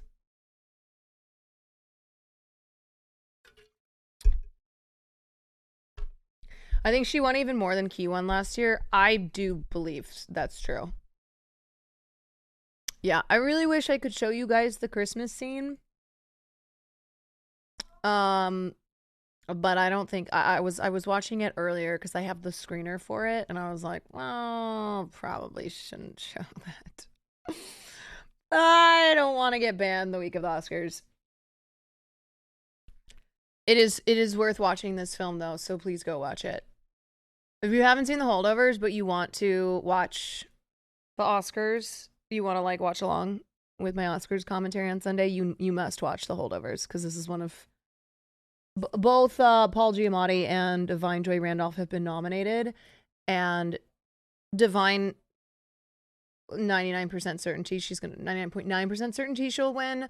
Paul Giamatti would be the only other person in the category who I think could upset Cillian Murphy. Yeah, and it's Dominic Sessa's breakout role. It's one of the best breakout roles that I've seen in a minute. He's so good. He has like the weird ability to be a teenager and then also 30 years old. It's remarkable. That kid is amazing. And you know what I also love about The Holdovers? It's completely original. It's not a biopic. In a world where we're constantly getting biopics and actors and filmmakers are constantly getting rewarded for said biopics, it's really nice to have a film like The Holdovers, which is not a biopic, and which has a lot of nominations. Dominic was so awkward, but also so cute in the basement Christmas party scene. Yeah, he's so good. So good. All right, so those are the Best Supporting Actress nominees. Once again, we have Divine Joy Randolph in The Holdovers, Emily Blunt in Oppenheimer, America Ferrera in Barbie, Danielle Brooks in The Color Purple, and Jodie Foster in Nyad. I think that if Divine Joy Randolph weren't in the running, Emily Blunt probably would win her first Oscar. But I think Emily Blunt is going to be like the one Oppenheimer nominee who doesn't win. But yeah, if this were a different year, if you didn't have Divine Joy just having made such a huge splash as Mary, then I think we would have seen an Emily Blunt win. Okay, let's look at Best Supporting Actor, starting with let's start with I've been asked to testify about Louis Strauss, a man who has given years of service in Robert Downey Jr. in Oppenheimer, high positions of government, and who is known to be earnest, hardworking, and intelligent. Jump scare, Rami Malek. Dr. Oppenheimer. An honor. Well, I've only read the transcripts. You were commissioner of the Atomic Energy Commission? Who'd want to justify their whole life? You weren't there? I'm president of Temple Emmanuel. As chairman, I wasn't allowed to be. Are they Oppenheimer still divides America. The committee's going to want to know where you stood.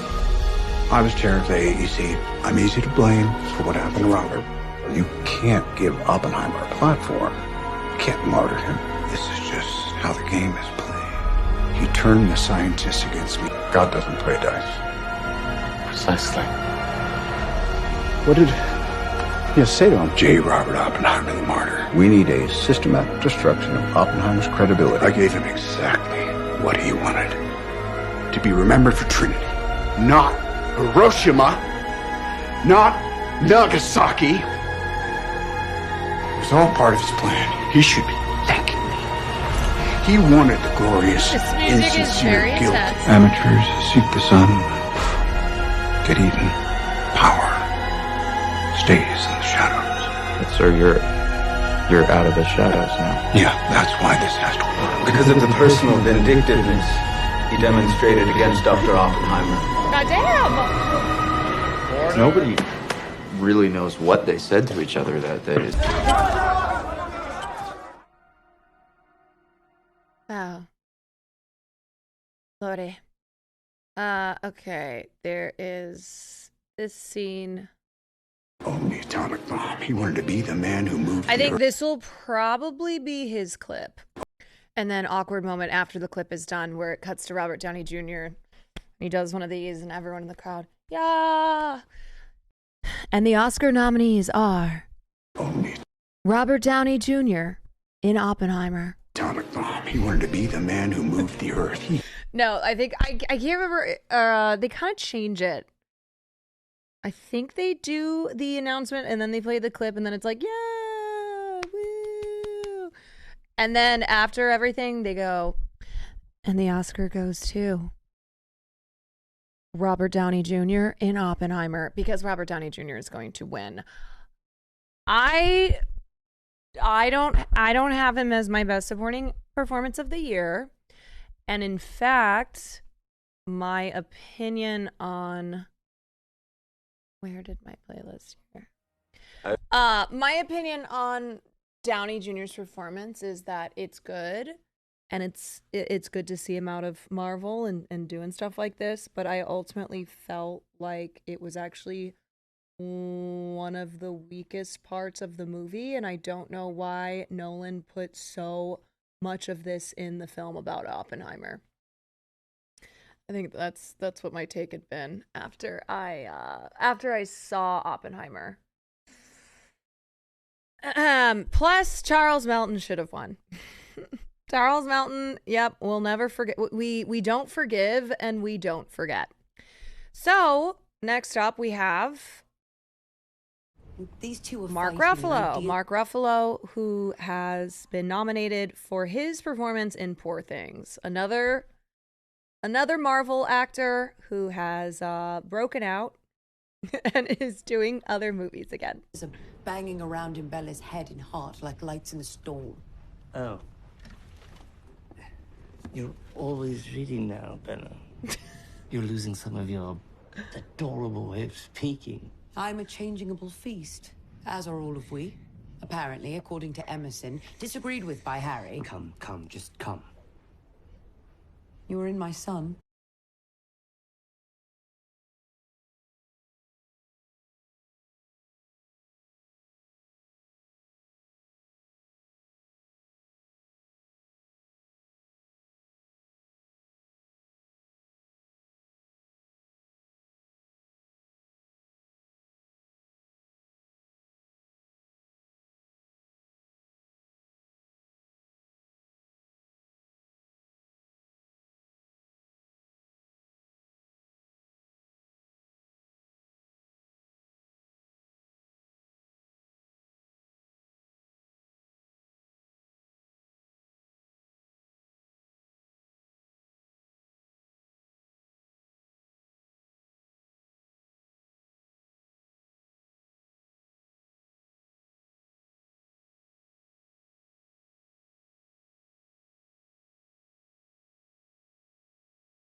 He's really brilliant in this. And what's interesting is early on in award season, I think the general consensus was it was going to be between Charles Melton and Robert Downey Jr. You have your newcomer, you've got your seasoned vet. Two totally different performances. And Charles Melton actually won early awards. And then it was over. And Robert Downey Jr. won the Golden Globe. And since then has won Critics' Choice Award, BAFTA, and SAG Award. And Charles Melton didn't even get nominated for an Oscar. I would say the second potential to win would be Ruffalo. I think a lot of people really love his performance. Z Fizos, thank you for the Prime. And he's a really big part of the movie. Not Gosling? No, I don't think Gosling is second to win. I'm not sleeping on Gosling. Smart. Don't sleep on Gosling. But I would say it goes Robert Downey Jr. as the definitive win, and then Mark Ruffalo.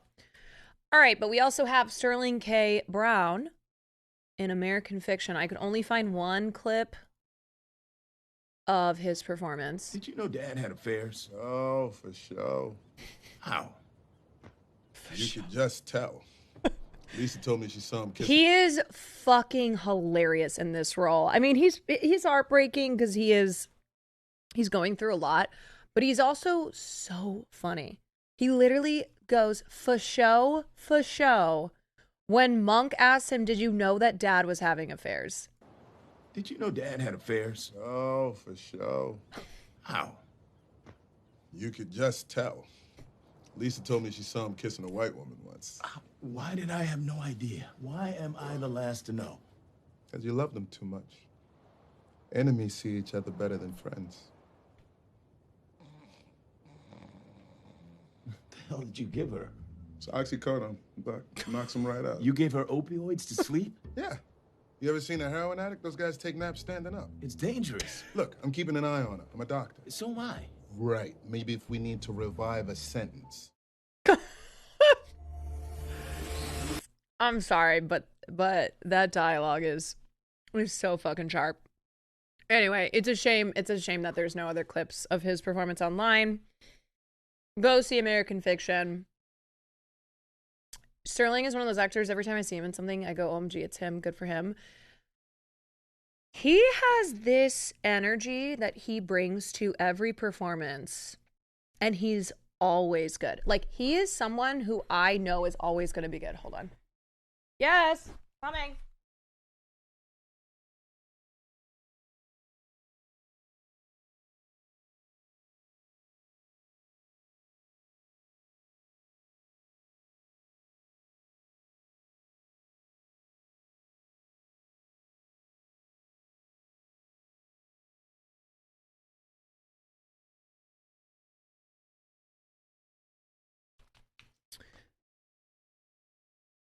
I don't know. There's something about Sterling K. Brown that I think he's so unique in his delivery of his dialogue that I always think, like, if someone else had played the role that... Did you go outside just to bark?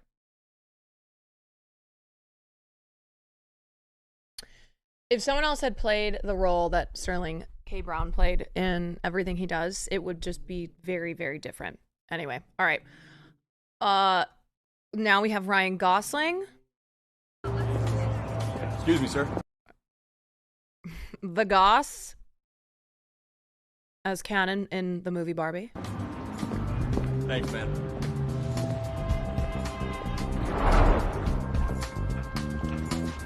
Was the scene where he learns the patriarchy? What's up, man? We got a man up on this one. Great workout, man. It's a very fun performance. The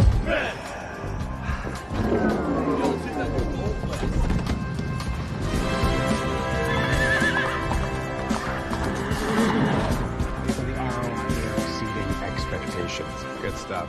So I'm not worried about it. Not now, Margaret. Let's shake on this. We're gonna make a lot of money. We're officially important.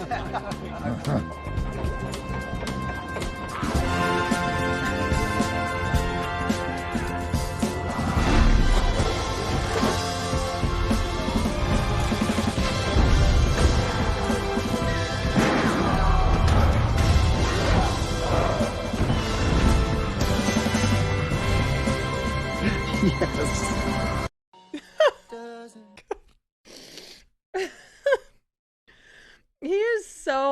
He is so fucking funny. And then of course I'm not gonna lose the opportunity to watch I'm Just Ken, which he's performing at the Oscars. Seem to matter what I do, I'm always number two. No one knows how hard I tried. I have feelings that I can't explain, driving me insane. All my life been so polite, but I'll sleep alone tonight. 'Cause I'm just Ken, anywhere else I'd be a Ken. Is it my destiny to Live and die a life of wild fragility. I'm just Ken, where I see love, she sees a friend. What will it take for her to see the man behind the tent and fight for me?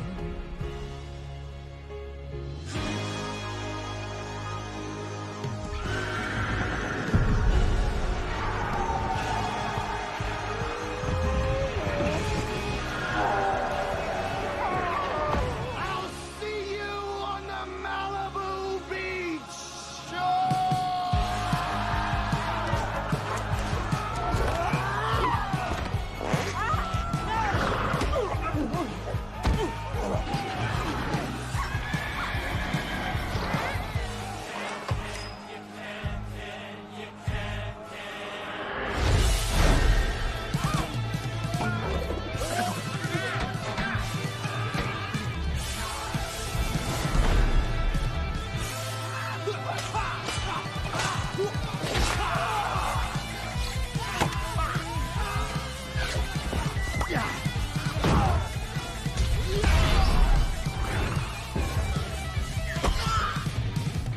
And now they destroy themselves. You know what I think? I think we should put our frickin' Constitution back. Yes, that's a great idea.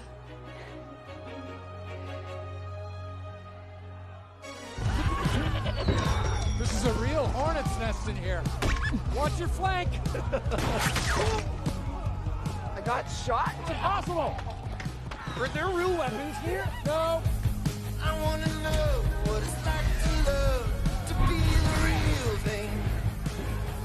Is it a crime? Gosling is so good. Feeling. It's just a fun role.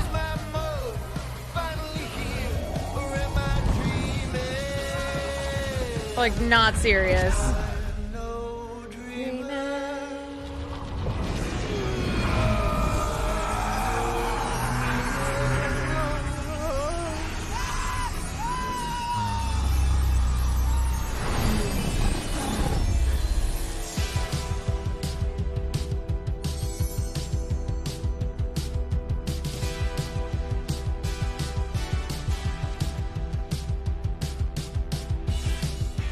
This looks pretty hard hitting.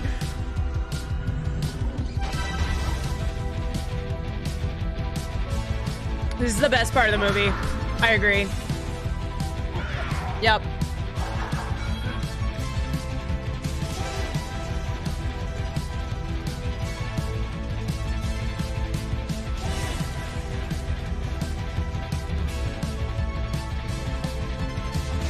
You feel Kennedy.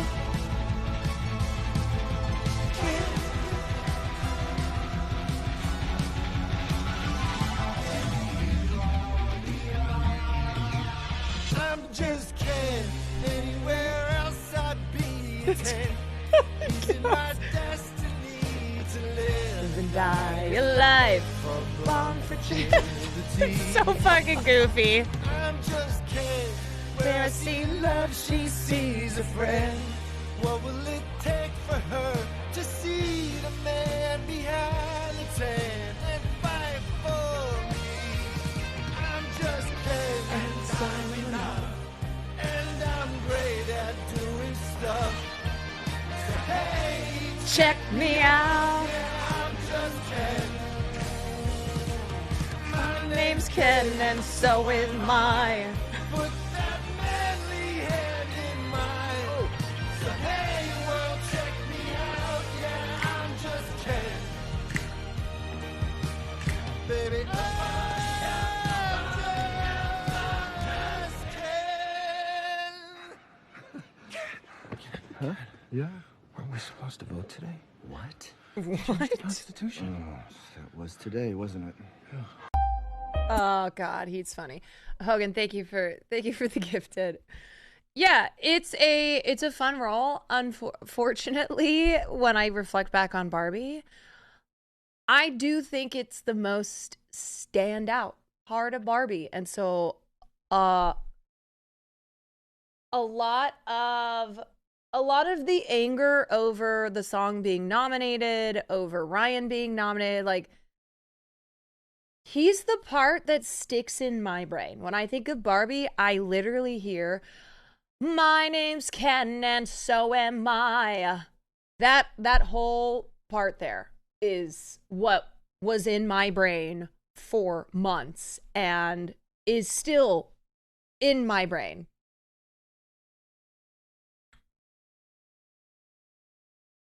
Do I think I'm Just Ken is gonna win? No, I still think Billie Eilish is What Was I Made For is gonna win.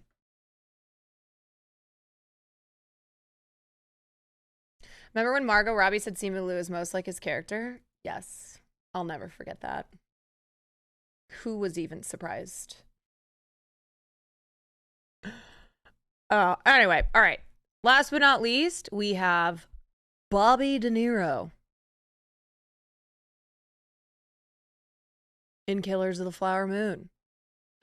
It's supposed to be a suicide, you dumbbell. You didn't tell him to leave the gun. I don't know why I told him to leave the gun. I told him exactly. To leave the gun? Just like you told me, kid. I don't know why he didn't. I don't know why. I told him just like you told him. You told him to do it in the front of the head, and why did you do it in the back of the head? It's so simple. The front is the front, the back is the back. He has to make it look like he done it himself. It just looks like murder. It's not supposed to be that way. You hear? I told him the front of the head. I said the front of the head, just like this, just like you told me. I promise you. I promise you. I swear on my children. No. I swear on my children, King. Sit. And don't swear on your children. Makes you look foolish. Well, I ain't foolish because I've done it.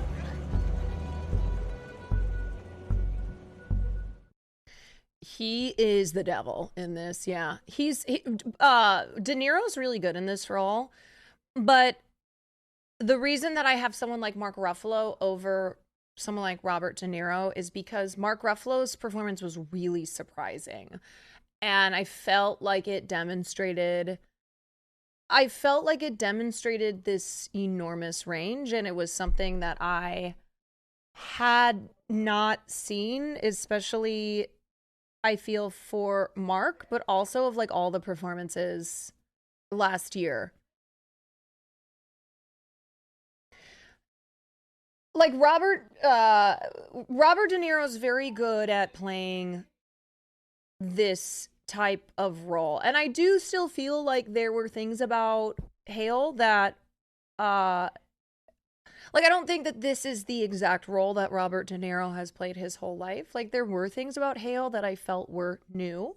And I was like, oh, seeing Bob De Niro in a role that had colors like this. But it still was, like, similar to what Robert De Niro has done a lot in his career. But he's always good. Like, there's a reason why Robert De Niro is one of the greats. Well, you made a good choice coming back here, because here, I don't know. Money. Yeah, like I would say this was probably his most evil role as well. It's really here now. Well, I do love that money, sir. Don't call me sir. You call me uncle, or you call me king, like you used to. Remember? Call you king? Yeah. King. Hey, you didn't pick up any disease over there, did you? No. Sure? I'm sure, sir. picture. Not that I know of. Keep that thing wrapped up over there? I did. Well, as best you could. As best I could. Yeah. You like women? Oh, you know I like women. That's my weakness. What kinds they got out there? Just white. It's white that I saw. Mm-hmm. You like red? Has Red? De Niro won an Oscar? Yeah, he has 2. I mean, that kind of red? Mm-hmm. I like red. I like white. I like blue. I like all of them. Don't matter to me. I'm greedy. I like the heavy ones. The pretty ones, soft, ones that smell good, you know. Well, we got to keep an eye on you. You're going to run all over the place. Speaking of that, hey, Byron.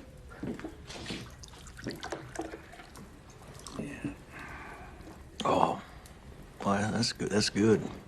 That's real good. Don't get played out in the open with alcohol, you hear? Because then you'll cause trouble. Right, Byron? That's right, King. No, sir, I won't. Now, most fellas out here are crooked. Some do things right, most do bad. So... William Sorry. Hale. Oh, shit. I forget that some of these clips just cut off like that. I'm like watching the clip and then boom. All right, this is An the last extraordinary I have. character. And we'll say are the most beautiful people on God's earth. He was respectful on the one hand and murderous thug on the other hand. You're going to make trouble, make it big. William K. Hale wanted to take control of Osage wealth and territory at all costs. That estate money flows the right direction, it'll come to us. Was exploiting and manipulating them. And if necessary, do away with them, almost as if it was for their own good. You gonna kill this Indian? How'd you know? In real life, William Hale was the banality of evil. Wait, does it sound like I didn't listen to Leo do any interviews during the press of this film. Is he his accent still? It kind of sounds like it. Yeah, it sounds like he's stuck in character a little troubles bit. will be brought upon you. Robert De Niro is one of the people on this planet that can change the temperature in a room.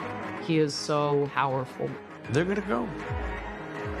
Their time is over. It will happen. Yeah, he's a goddamn legend. Mel Gaulis, thank you for the prime. having a little bit of an Austin Butler moment. All right, that's all I got. That's all I got for Best Supporting Actor and Best Supporting Actress. Just to recap, Best Supporting Actor, we have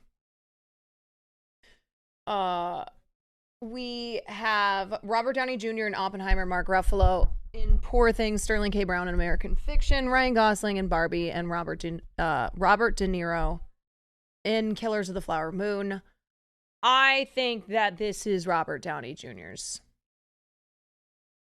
I don't think it's as certain as Divine Joy Randolph in The Holdovers, but I am certain he's going to win this.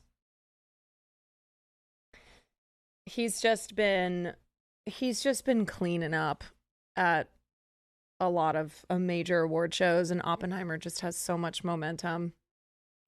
Divine's 100% winning. Robert is 90% winning. I would put Divine at 99.9 because there's always a chance. You never know.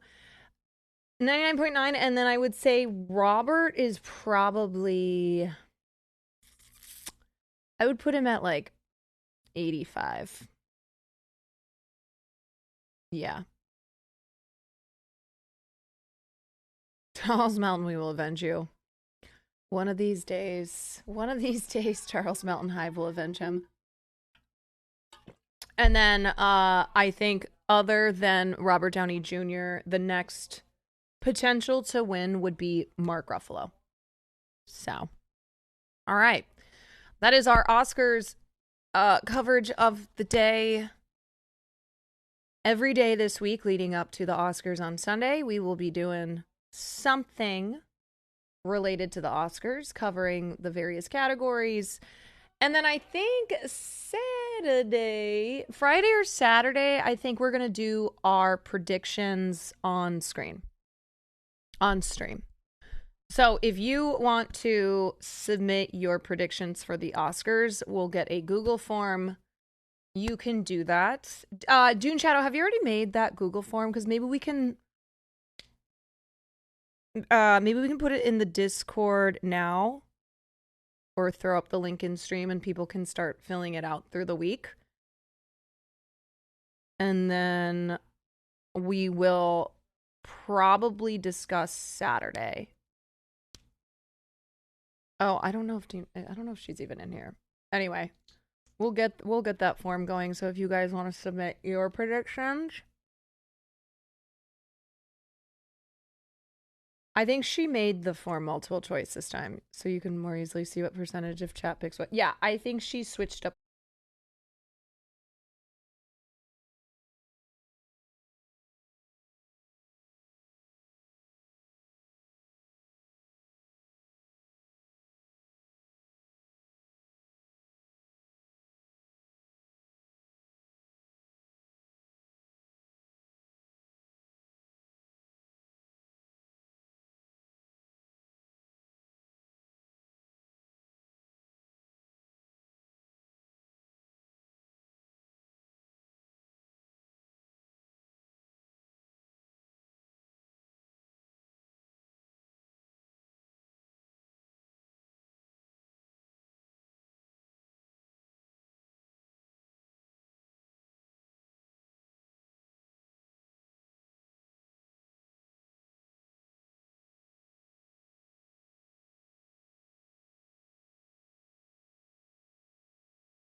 Doesn't she take a real dark turn in Dune 2?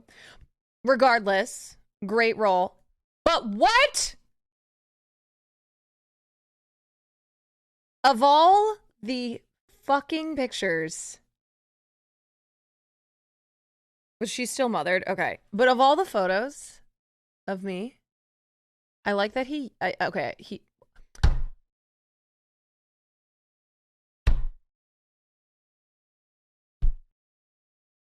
she gets a beautiful picture. And this is mine. Nandre? You better fucking watch out.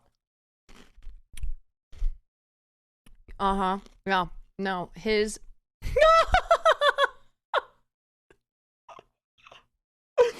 Okay. It's proof. Oh, there he is. Yeah, yeah. There you are. It's proof that I always have beauty and grace. Yeah, thanks.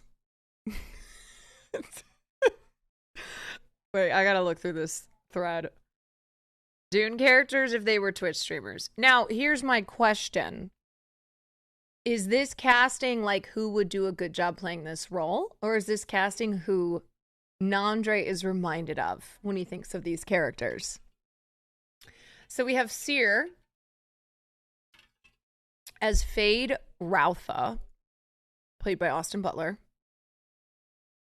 Okay.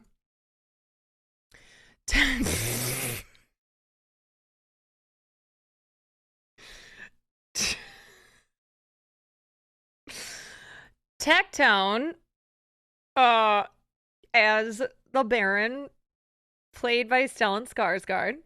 So these two kiss. Knut as Glasu Raban. Okay. Okay. All right. Spot on. Squeaks as Paul Atreides.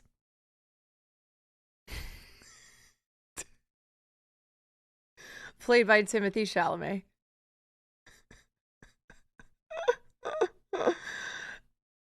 You know, I see it.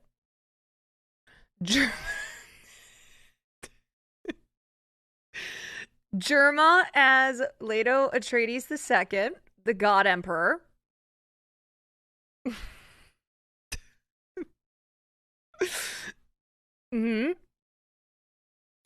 Valkyrie as Chani, played by Zendaya. Iron Mouse as Stilgar, played by Javier Bardem. Very interesting. Nandre's mind is so mysterious. Northern Lion as Duke Leto Atreides.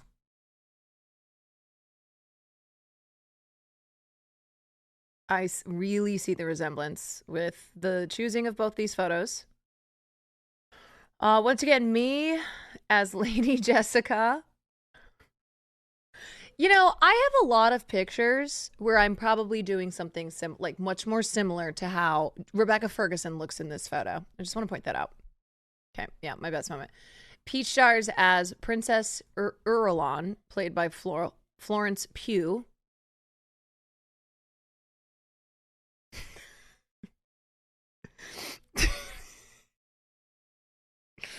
XQC as Shai Hulud, the sandworm.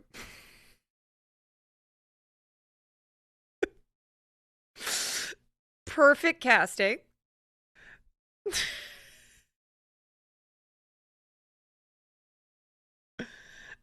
And is that all of them? Wow. Nandre, you have a future in casting, in professional casting. He added more.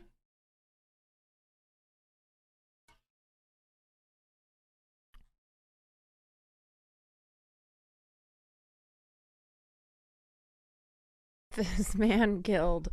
Okay, wait. Where did he?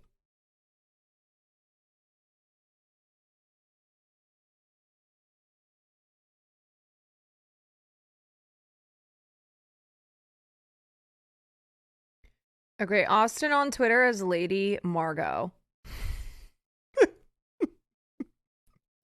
Played by Leia Sadu. Perfect. No notes. Asmongold as Emperor Shaddam the Fourth. Played by Christopher Walken. Perfect. Risa Tisa from Who the Fuck Did I Marry as Reverend Mother Mohayam. You know what? Give her the role. Throw Risa Tisa in there. We got Risa Tisa from Who the Fuck Did I Marry. LL Tyler 1 as Jamis. I think that's his name. Jamis.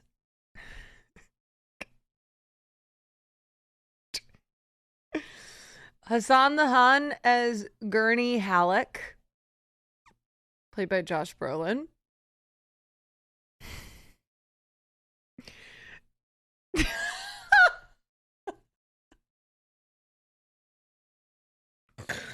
Oh my god, this fucking photo.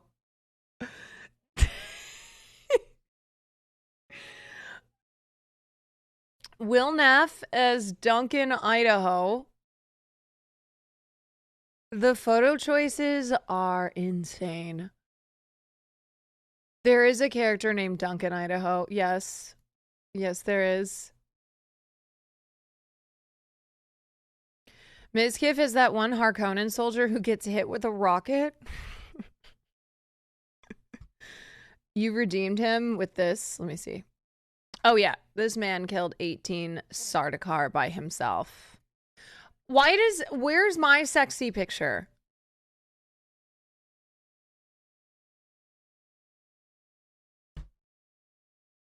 Moon as Tufir Hawat. I'm so butchering these names. Slicker as Dr. Yue.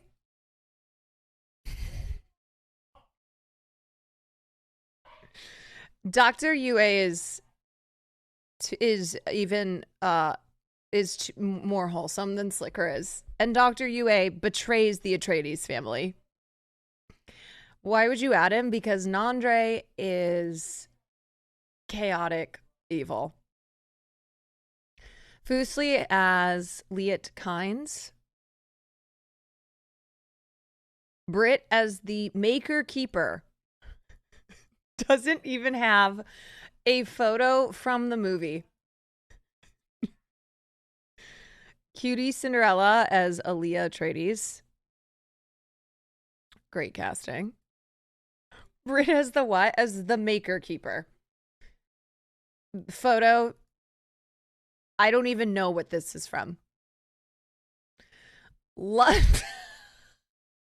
Okay, now we're just mixing and matching. Ludwig as Legion from Who the Fuck Did I Marry?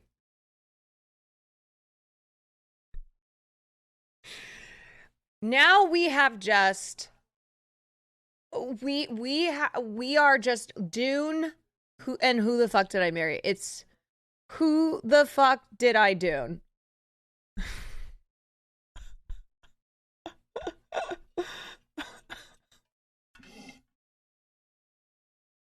And then DJ Clancy is Sardaukar Bashar.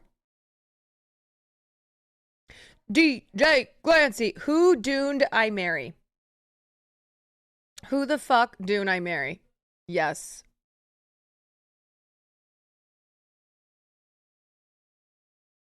Germa as Leto, concept art. My God. My God. It works. Nandre is brilliant. He has a vision. And I see it. Especially Ludwig as Legion.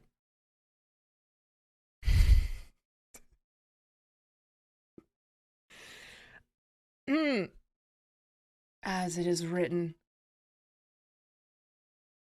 The thing is that when Andre was going through all these too, you can just hear his laugh. Like he was laughing so loudly to himself as he was making this. The way only 3 people have a normal photo. Right. I know.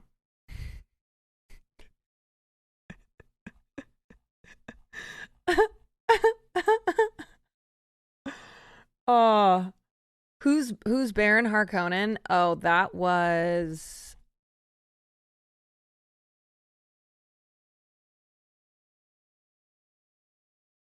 Oh, wait. Sorry. Wait. Baron is Tectone. Yeah.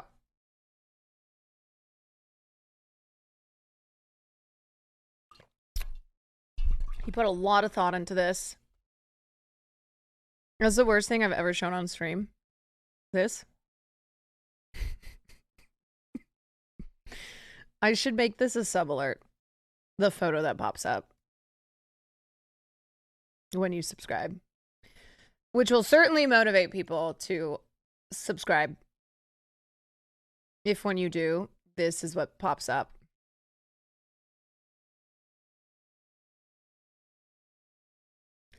Alrighty.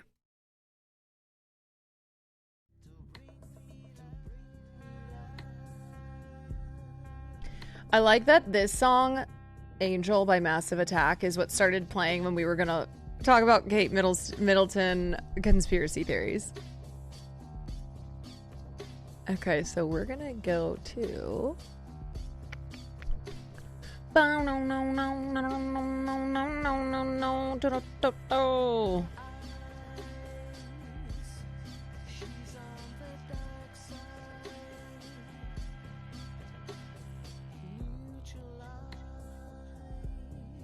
That guidance stands. The question... Let's start off with this one, and then we'll get to the article. Going viral on social media. I'm sorry, but where is Kate Middleton? Everyone wants to know, where is Kate Middleton? Kate Middleton, everybody's the Princess asking of it. Wales, has become the latest focus of online conspiracies as she remains out of the public eye following abdominal surgery. I love that it's all white people. Kate Middleton is at the center of mostly white people conspiracies. As she remains out of the public eye following abdominal surgery. Nobody has seen Kate. Nobody has heard from Kate. Kate was reportedly last photographed on Christmas Day during the royal... Because here's the thing, okay? You have two types of people. You have the group of people, you have the camp of people who are legitimately concerned and think something nefarious is going on. And they have cooked up all sorts of conspiracies, which include Prince William murdering Kate. That's like one of them. And then you have the group of people who are doing jokes, who are like, Kate Middleton is recovering from a BBL. You heard it here. That's what's going on. So yeah, you have the people who are treating it very seriously and are very serious with their theories of where Kate is. And then you have the ones who are relating it to whatever the hell is happening on the internet. So for instance, the number of memes I have seen of Kate Middleton at the Willy Wonka Glasgow experience. The person who was dressed as the unknown in the Willy Wonka Glasgow experience being Kate Middleton. Family's annual Christmas walk to church in Sandringham. Then, on January 17th, Kensington Palace announced Middleton is recovering from a planned abdominal surgery and that the wife of Britain's future king would be taking a step back from public duties until after Easter, March 31st. The same day, it was also announced that Prince William's father, King Charles III, was also in the hospital to undergo a corrective procedure. On January 29th, Kensington Palace announced Kate had returned home from the hospital. No images of her were released. Also, on January 29th, King Charles is seen leaving a London hospital. I also have seen a lot of tweets about how Camilla, Charles' mistress, and now wife, how Camilla has been salt burning the whole royal family, and that at the end of the day, she's going to end up on top. Hospital. When there's a vacuum of information, Now Queen. people Queen Consort, or whatever the hell the title is. start coming up with their own ideas and their own thoughts about what might be going on, almost like a conspiracy theory. Fueling the speculation this week, it was reported Kate's husband, Prince William, pulled out of a memorial service for his godfather because of a, quote, personal matter. This sparked a social media firestorm. The hashtag, #WhereIsKate, began trending. The alarming thing about Kate's surgery and recuperation is the length of time that we are not seeing her out and about. 3 months for anybody, let alone a young, fit woman. Many also asking why there have been few updates on Kate's health, prompting a spokesperson for Middleton to release a statement Thursday saying she is, quote, doing well, and that Kensington Palace made it clear in January the timelines of the princess's recovery, and we'd only be providing significant updates. That guidance stands. There isn't anything untoward because we were told not to expect to see Kate, and we're not seeing Kate. The thing that people have been surprised about is not the fact that we haven't seen Kate, but that we haven't had more updates about how her rehabilitation and recuperation or is going. BBL. To make it clear, there have been no reports suggesting that any of the online conspiracies are true. But both Kate and Charles's recent health matters have reopened the debate about transparency surrounding the royal family. The royal family is under absolutely no constitutional obligation to disclose information about the health of... Why do people care so much? People are obsessed with the royal family. But it's even weirder when it's Americans who are obsessed. And I have talked to Americans in my own life who are obsessed with the royal family, and it's because they love the idea of royalty. They love princesses, they love queens. We don't have anything like that over here. So they love the royal family and treat it like it's our own monarchy. So as I said, there's two camps of people with this whole Kate Middleton thing.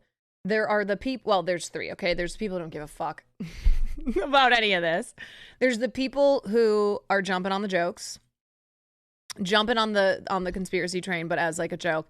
And then there's ones who are legitimately obsessed with all things royal family related and are very, very, very, very concerned about Kate.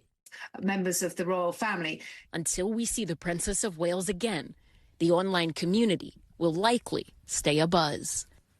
With that, Ellison Barber joins us now live in studio. So, Ellison, you know, the royal family had sort of been more transparent. We learned of King Charles's diagnosis, his cancer diagnosis. And then this happened to Kate Middleton, and we were informed, the public was informed, but they've gone kind of quiet since then. Do we think they're going back to their old ways, or do we think this might just be a personal matter with Princess Kate? That is sort of the big question, right? Because you have these two stories happening at the same time. Wait, here's what I will say. With everything happening with the royal family, doesn't it kind of show that the royal family is not needed? It's like, oh, Charles got all these health problems. William's been doing God knows what. Kate's not around. Why do they need the royal family? Like, what are they needed for?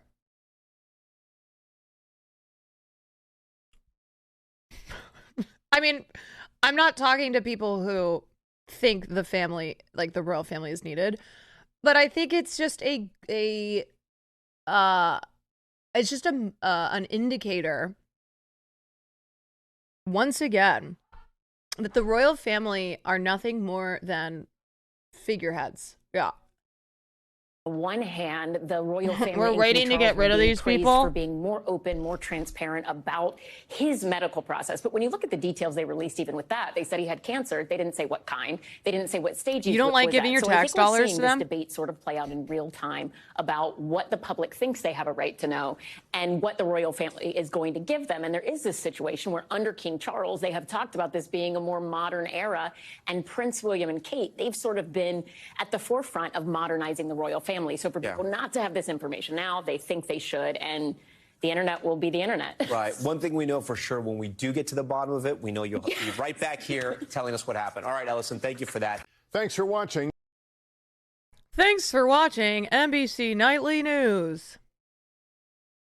Okay. Now, let's go over here. Oh, those hot Cheetos.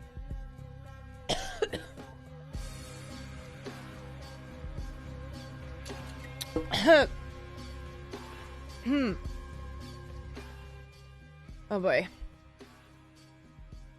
Oh boy. Princess Kate, formerly Kate Middleton, one day to become Catherine, Queen Consort of the United Kingdom, has finally reappeared. Sort of. The Princess of Wales was photographed on March 4th riding in a car driven by her mother, Carol, near Windsor Castle in the UK. The picture marks her first appearance since Christmas Day when she was photographed in jaunty royal blue at church with her family. Since then, one of the world's most photographed women, a figure who has lived her life genteelly in public since she was Prince William's college girlfriend, had apparently vanished from public view. Here are the photos.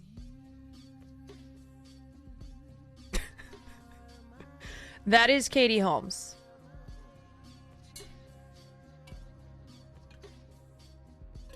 That is not her. That's Katie Holmes, baby. That is a body double. Nice try. Y'all think you pulling one over on us? With this? You think you're pulling one over on us with this? That is not Kate Middleton. I've redeemed your Lady Jessica casting pick. Thank you very much. Yeah, that's what I'm talking about. Perfection. Thank you. Look at those blue eyes. Freaky. Thank you. I'm sorry, I need to close this Twitter thread. Alright, that is not Kate Middleton, but sure. On January 17th, Kensington Palace had announced that Kate had entered the hospital the day before for planned abdominal surgery. The Princess of Wales appreciates the interest this statement will generate. The announcement read, "She hopes that the public will understand her desire to maintain as much normality for her children as possible, and her wish that her personal medical information remains private." It added that she was unlikely to resume her public duties until Easter, which falls this year on March 31st. So far, Kate has stuck to the previously announced schedule. Kensington Palace announced on January 29th that she had not returned home, on track with her planned 10 to 14 days of hospital recovery. Currently, it is not yet Easter, and she has not yet resumed her duties. Yet the long pause in Kate's public appearances and the lack of concrete information about her health has created a fertile breeding ground for conspiracy theories. When Prince William canceled a planned appearance of his own on February 27th, citing a personal matter, rumors began to fly. Something some people theorized had gone terribly wrong with Kate's health. Perhaps she was in real danger of dying. Perhaps she was in an induced coma. Perhaps her marriage to William was on the rocks and she was in hiding. Perhaps she'd been killed and would be replaced by a body double. As the story took off, the joke theories began to take up more space. Kate was waiting for bad bangs to grow out or to recover from plastic surgery. She'd become the villain in the viral Willy Wonka experience. The palace, meanwhile, has responded to the flagrant rumor-mongering by telling People magazine that Kate continues to be doing well. Most of the conspiracy theories are silly, but they're all reacting to a real issue. Kate has long been a reliable pillar of the British family, showing up and smiling at every public event at which she was asked to appear, reacting to the sturm and drang of royal drama with an air of determined normalcy. Then she did something decidedly out of the ordinary. She disappeared. Katie Holmes was actively looking for jobs 4 days ago. Yeah, confirmed.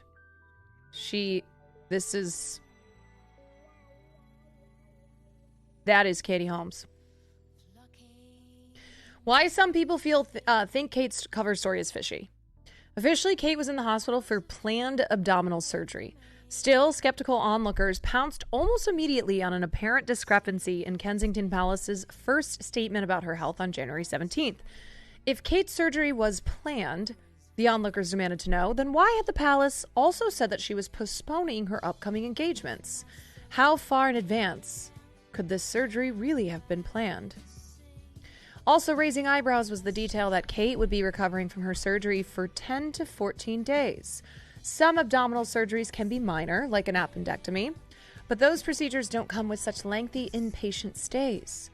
What kind of surgery was Kate undergoing that she wouldn't be able to go back home for 2 weeks afterward? The speculation only increased when Buckingham Palace announced the same day that King Charles would be receiving treatment for an enlarged prostate. Just got a big old prostate. For two such high-ranking royals to be undergoing medical procedures at the same time was unusual. Almost shocking. What if they're switching faces? Anyway, royal watchers speculated that the palace was trying to cover something up.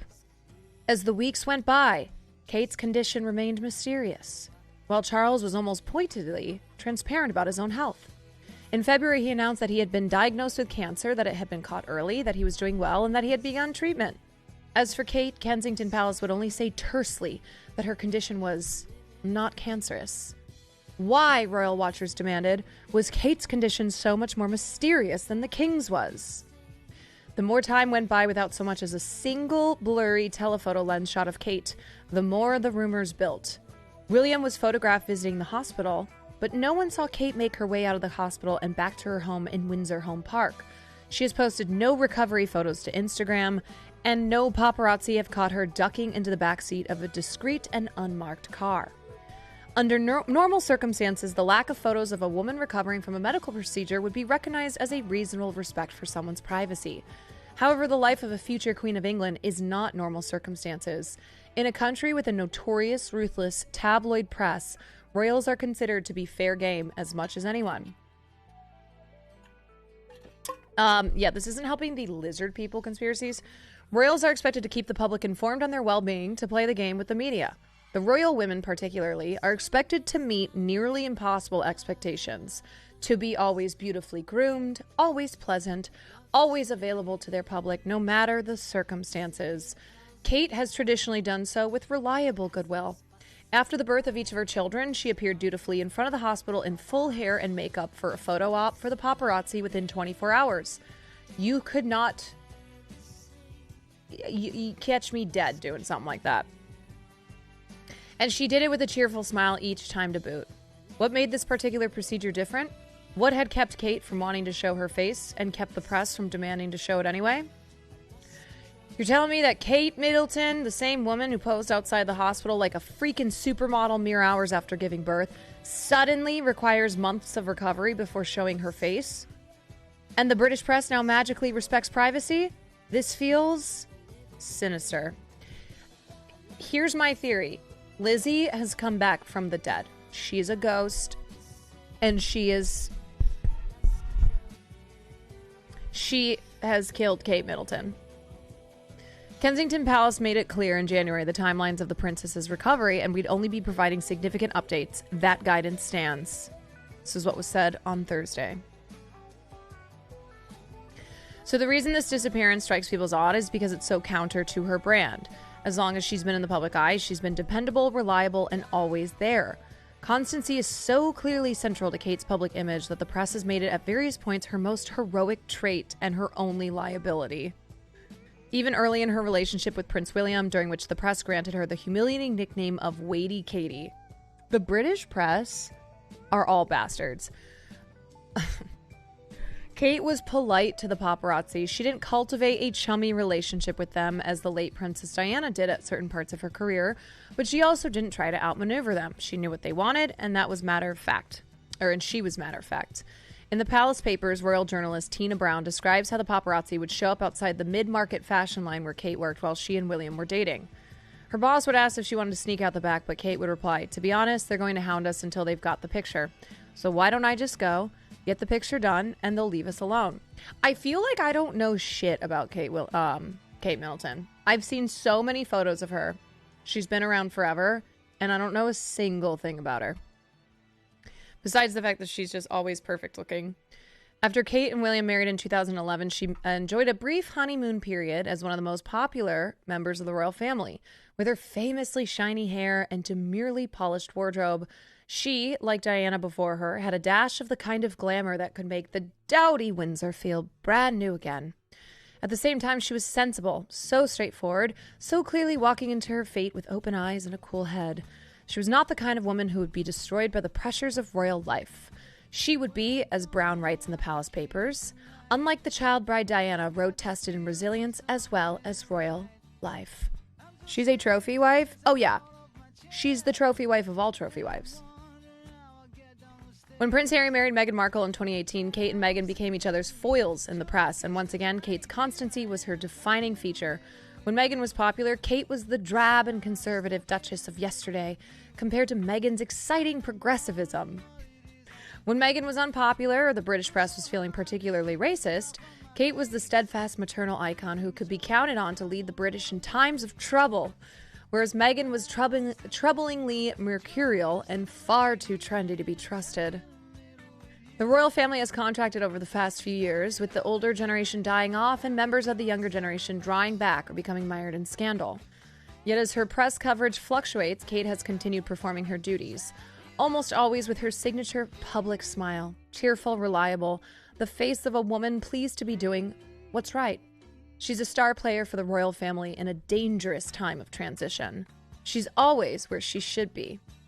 The inescapable truth is that in the unlikely event that the Cambridge marriage between William and Kate ever becomes troubled, it totally has, by the way. Let's not forget Prince William's affair with Kate's friend Rose. Kate has become a cherished national icon of flawless motherhood. Under these circumstances, Kate's disappearance goes from benign oddity to near scandal, something totally out of the norm for a very public and reliable figure. Regardless, it looks like waiting watchers will have to wait a while to learn anything more about Kate's whereabouts than they can glean from a single photograph. Her Easter deadline is still a month away. Not Kate Middleton. All right, let's watch this. Country year by year. Honestly, we have seen a hospitality boom, and all of these things positively impact the economy. They 100% are not a drain to the British people's resources, and are definitely not there to feign superiority, as well as showcase to the world how great of a colonizer we are. There are so many countries who are desperate to be a part of our Commonwealth, with our strengths as a country continuing to grow and grow and grow. Now, as you can probably tell, what I just did there is what we call in Britain talking out of your ass. Talking out of your ass. Hi guys, what is up, what is good, what is Gucci? It is your girl Paige Christie here, bringing you yet another video. I love her setup, her purple lights. A small video just talking about something that really has interested me and has captivated me over the past couple of weeks. I also love her makeup. I don't know whether you know about this, but in Britain there has only been one question, and that question is, where the hell is Kate Middleton? Now, if you don't know who Kate Middleton is, let me give you the TLDR. Kate Middleton is our current Princess of Wales because she is married to the Prince of Wales, who is William. Now, Prince William is the son of King Charles III, who is our current reigning king, as our reigning Queen Elizabeth II actually passed away on September 8th, Lizzie's in a 2022. Box. Meaning that at present, Prince William, the Prince of Wales, is currently first in line to the throne. And Kate Middleton is his wife, who, when Prince William becomes the next reigning king of England, she will become the Queen's Consort, a title that is currently held by Queen Camilla. But Queen Camilla isn't the mother of Prince William. Oh, no, no, no, no. There are actually two children, Prince William and Prince Harry, who were both born of the princess at the time, the Princess of Wales at that time, which is Diana Spencer, who for a brief period of time before she eventually passed away, was the wife of King Charles III. But obviously all of this is before he became king. He was still prince. That In fucking fact, it was alleged bloodline. he was cheating on Diana with who is the current Queen's Consort, which is Camilla. And if you're not familiar with any of this or this story, definitely go watch The Crown, because they got it like literally 90% correct. So then we have Prince Harry, who was actually third in line to the throne before Prince William eventually had his first son. And that was also before he, well, abdicated the throne. Basically said that he didn't want to be a member of the royal family anymore due to the experience of his current wife, abdicated, Meghan Markle. Now there is a but whole didn't give up their situation going on titles. with allegations of racism from members of the royal family when they were questioning what the skin tone of their child would look like. And also concerns and conversations about how dark his skin might be when he's born. Which is crazy because Meghan Markle is so light-skinned. About how dark your baby... Wait, this is... Conversations about how dark his skin might be when he's born. What? About... Sorry. That's just such a perfect... That whole interview is so memeified. The Oprah, like, were you silent or were you silenced? The pause. Oprah was gagged. Her reaction of... What? How dark your baby is going to be? Potentially, and what that would mean or look like. Ooh. Amongst a plethora of other issues it is that Meghan Markle has alleged to have faced at the hands of the royal family. This became huge headline news all around the world because people were like, she is a on. thespian. Is Britain racist? And spoiler alert, yes it is. It's terribly racist over here. It's not the same as like other countries where it's like overt racism. We don't have like the KKK donning their white outfits with the hoods. We have a different kind of racism. It's covert racism where people will like deny you from opportunities and stuff like that based on how you present or your name or your ethnicity. But racism definitely exists over here. It is institutionalized. It is locked in and safe over here in Britain. Do not think it is any different just because our police force don't carry guns. So because Harry and Meghan are no longer a part of the monarchy, that also means that she means covert as in like they don't have the KKK. They don't have like as many, I think, overt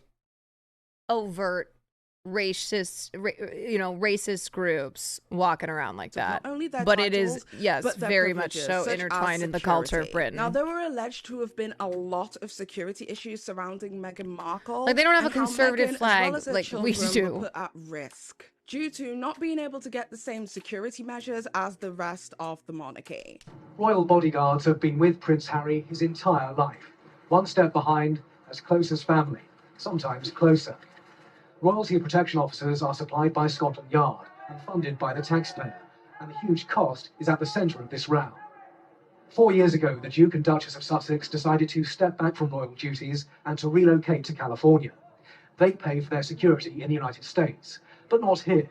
The row is about the level of provision. A committee called RAVEC assessed the options in 2020. It has civil servants, senior police officers, and palace officials. It decided on a case-by-case provision for the Sussexes like when in they Canada. came to the UK. But the Duke says the downgrading was unlawful and unfair. The judge today disagreed and said the decision was legally sound. Harry says there was no consultation, no risk analysis, and he doesn't feel it's currently safe to bring his children here. He also says he's been treated less favorably than other members of the royal family. But the judge disagreed, and today handed the Duke a rare call to feet.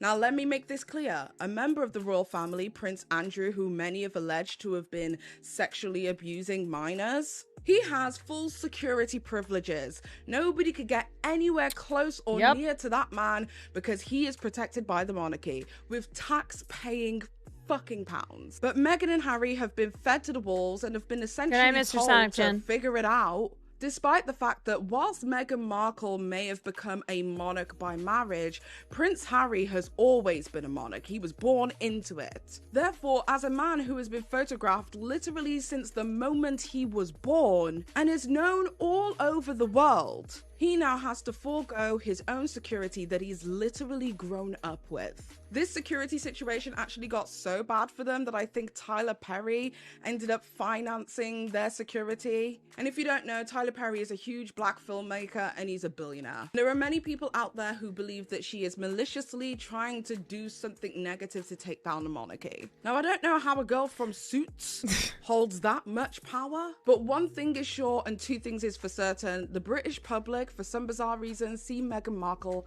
as a threat. And the world's image of the monarchy has somewhat shifted now, since a lot of people saw how Harry and Meghan were treated by their own family. So the approval Like, if rating... Harry and Meghan were genuinely radical and all those things that they have been accused of, or, you know, kind of like leaned into as we're progressive, then they would take down the monarchy. But the royal family has gone down significantly. Some are They alleging it's enjoy even the down perks as of the low as monarchy. 45% of Brits actually even caring for the monarchy at all. Now, as we know, Great Britain are some of the biggest colonizers there is out there, and there are numerous other countries that are still under the Commonwealth.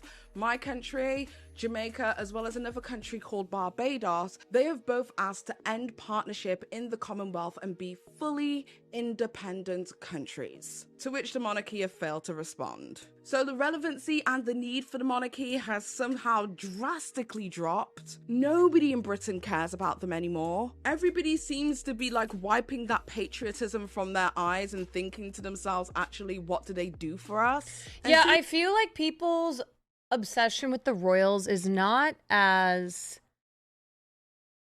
like the rulers of this monarchy that is so needed for Britain. I think it's like they're obsessed with them in the way we're obsessed with reality stars. They're celebrities, you know? And it's why so many Americans are obsessed with them as well. It has nothing to do with like respecting the institution of the crown. But yeah, like an artifact of history, but really really being obsessed with like the glitz and the glamour and the celebrity of it all. Some weirdos think that they somehow are, yeah, no, of course, but I'm saying I think that is how popular opinion has changed in regards to the royal family. So like people who still like to follow the royal family stuff treat it more like it is treat it like you would treat a reality show. The death of Queen Elizabeth, who has been around for my entire life and probably my mum's. The relevancy of the current monarchy has been shaky at best. So with Harry and Meghan out of the country living in California, and the new monarchy is rising with Prince Charles taking the throne and finally becoming coronated, and William assuming his father's old position as the Prince of Wales, a lot more eyes have been on the royal family as well as who is next in line than there has ever been, causing a lot of people in Britain to wonder where on earth is Kate Middleton.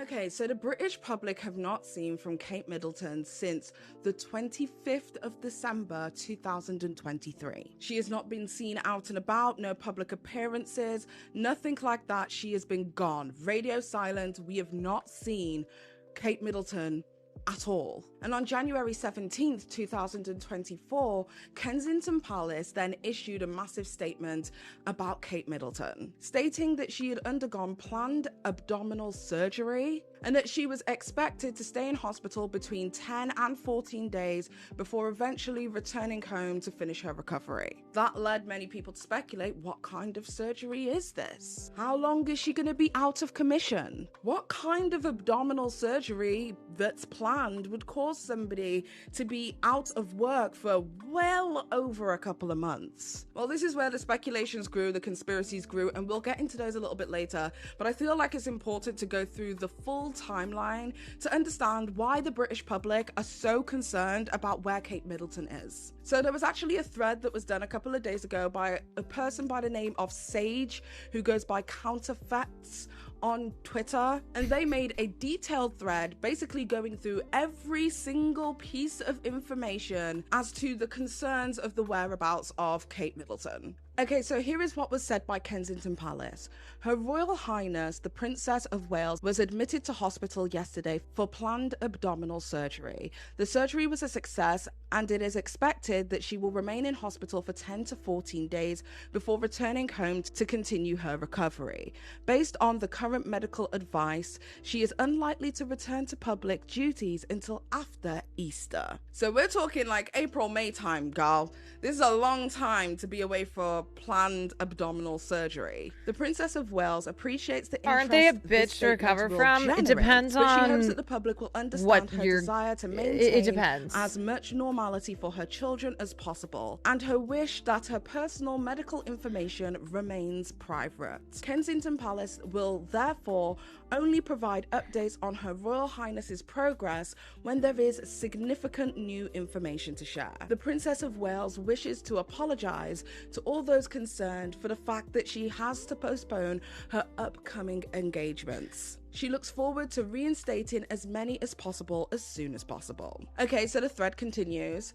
Although the official statement says that the surgery was planned, it also goes on to say that she has had to postpone her upcoming engagements, which is odd because if the surgery was planned, why would she have engagements scheduled during the recovery period? The statement also says that she won't be undertaking public duties until after Easter, which is March 31st, which is just over 10 weeks after the surgery took place. Also on January 17th, Buckingham Palace announces that King Charles has also sought treatment for an enlarged prostate and he will be going to the hospital a week later for a corrective procedure. Okay, the reason why I'm interested in this is mostly because I wonder if Kate Middleton did fucking crack. If she was like, if she is going through some serious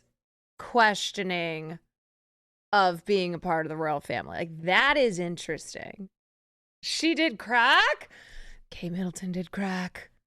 Here we have a statement from Buckingham Palace that reads, in common with thousands of men each year, the king has sought treatment for an enlarged prostate. His Majesty's condition is benign and he will attend hospital next week for a corrective procedure.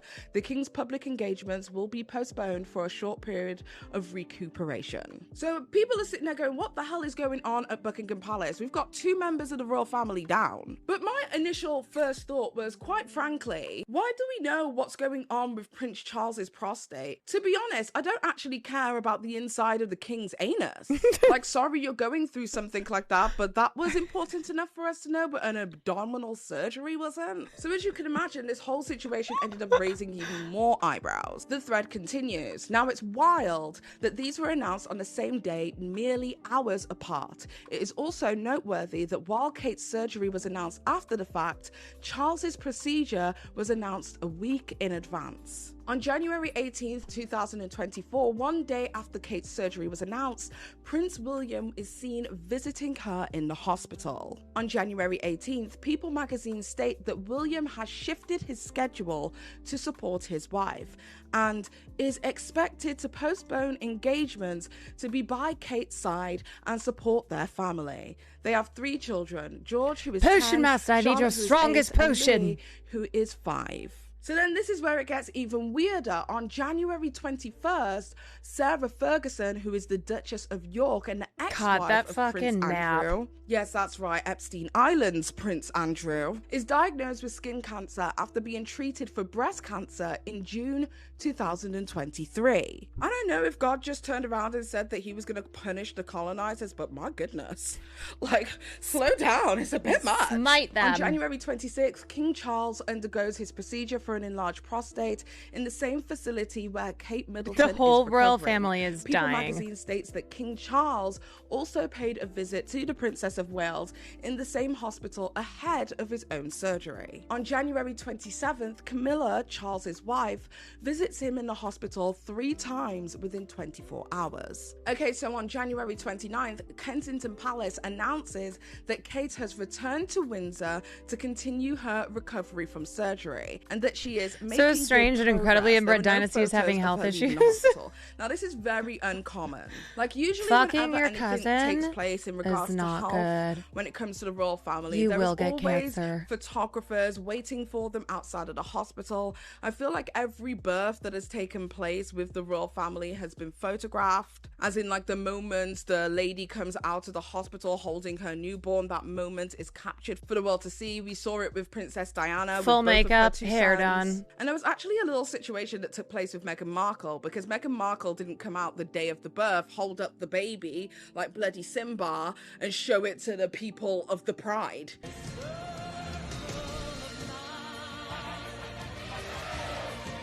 She basically took 2 days to recover, so the birth was announced, but she didn't actually showcase the baby until 2 It's so days weird later. that you have And it to wasn't show the outside of baby a right hospital, away. It was actually at Kensington Palace, because it said that Meghan Markle actually chose to have a home birth. I mean, I have the 2 best guys in the world, so I'm really happy. But there were a lot of people who saw Meghan Markle as being too uppity to come and show the world her baby and choosing to take 2 days of recovery. Yet we can go literal months at this point without seeing Kate Middleton even leaving the hospital, entering the hospital, transitioning from the hospital to the palace, and that's completely fine. But God forbid that a woman who literally just gave birth to a human watermelon out of their cou de cat have 2 days to fucking recover. So this is a statement from the Prince of Wales's Twitter. This is what they say. The Princess of Wales has returned home to Windsor to continue her recovery from surgery. She is making good progress. No, you know what they should do? You should have the baby and then be wheeled out, blood everywhere, like, you know, all the other shit that comes out of you when you've had a baby. Just a horror scene. And be like, hi, is this what you guys wanted? House of Dragon style? Yeah, that's what I would do. How about that? The Prince and Princess wish to say a huge thank you Don't to even the wipe entire the baby team at off. the London clinic, especially the dedicated nursing staff, for the care that they have provided. The Wales family The royal continues to be placenta. grateful for all of the well wishes that they have received from around the world. Okay, so a couple of days later, on January 29th, King Charles is discharged from the clinic and is photographed leaving with his wife Camilla. So we saw photos of King Charles going into the hospital. Look at those We've hands. seen King Charles as well as Camilla leave the hospital, and we've also seen Camilla go to and from the hospital 3 times the day of his surgery. See, that is the face of a woman who is salt burning. Look at this. Camilla go to and from the Look hospital at 3 times this. She knows what she's doing. the day of his surgery. Not a single photo of Kate Middleton? Did she even go to the hospital? Because, like, at this point, I'm beginning to question. Okay, then, so flash forward to February 5th. Buckingham Palace announces that King Charles has been diagnosed with cancer and has commenced a schedule of regular treatments, but still says that he will be undertaking state business and official paperwork. During the King's recent hospital procedure, Bruh, you don't even for have a to do benign shit. prostate enlargement, a separate issue of concern was noted. Subsequent diagnostic tests have identified a form of cancer.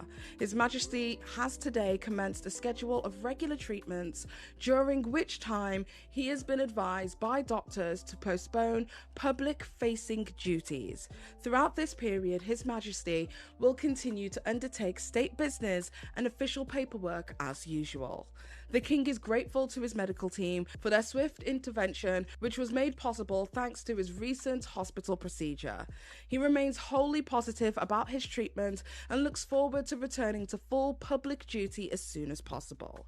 His Majesty has chosen to share his diagnosis to prevent any speculation. I love that they keep stressing too that he'll be returning to duty. It's like, hope that it may assist y'all public don't do understanding shit. for What do you all mean those returning around to the your world duties? who are affected by What, cancer. collecting now, that money? last sentence for me was a little bit like a To jab. doo-doo? I don't know whether it was a case that Prince Philip was like throwing fuck some shade. paperwork Like, does he have to if we do? make it public and the world knows about it, no one's going to be sitting here what questioning I'm what's saying. going on. This is causing a bit of a problem. Because the thing is, some of the conspiracies that have come out about this, which we're going to get into a little bit later, have been absolutely wild. And it is not reflecting good on the monarchy. And again, we have spoken about the fact that in the polls, people aren't really fucking with the monarchy in the same way that they were. So they really need to keep public interest engaged and up, but not at this extent. And I think that that might have been a bit of shade, and maybe that's just me, maybe that's my conspiracy, but I feel like that was a little bit of shade directed towards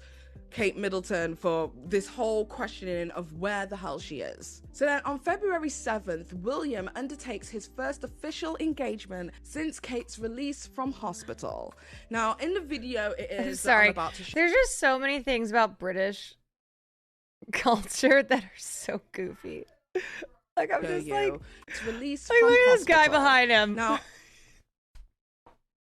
just in the all video the it is that I'm about traditions. to show you guys will see Prince William Marching was standing so official, extra. doing his duties, but a lot of people noticed that he wasn't all the way there. He seemed to be swaying back and It's forth goofy. and looking a little bit out of it. Other people are saying, chill out. He's just found out his dad has cancer and his wife is currently trying to recover from a surgery. He's got a lot going on. He's got a lot on his plate. I don't know. I'll leave you guys up to speculate what it is that you guys think about this, but it was definitely a bit weird. Something definitely wasn't right.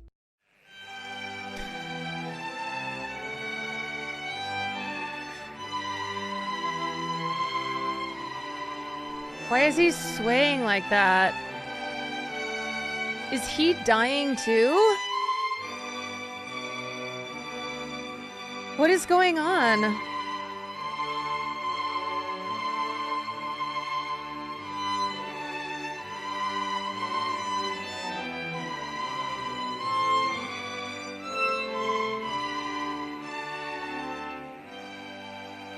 Wait.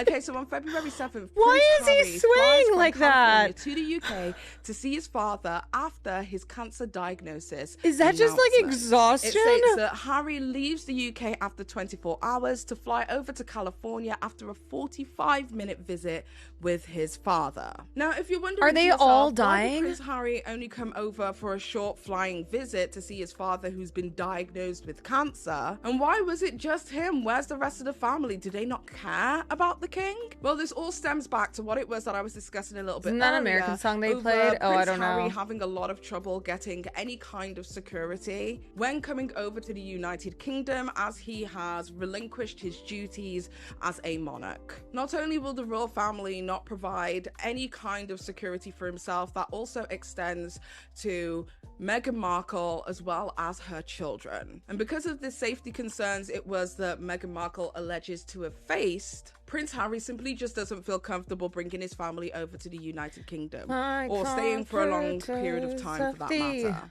For the last however many years, let's just focus on the last 6 years, the level of planting and leaking from other members of the family means that, in my mind, they have written countless books. Certainly millions of words have been dedicated to trying to trash my wife and myself, to the point where I had to leave my country.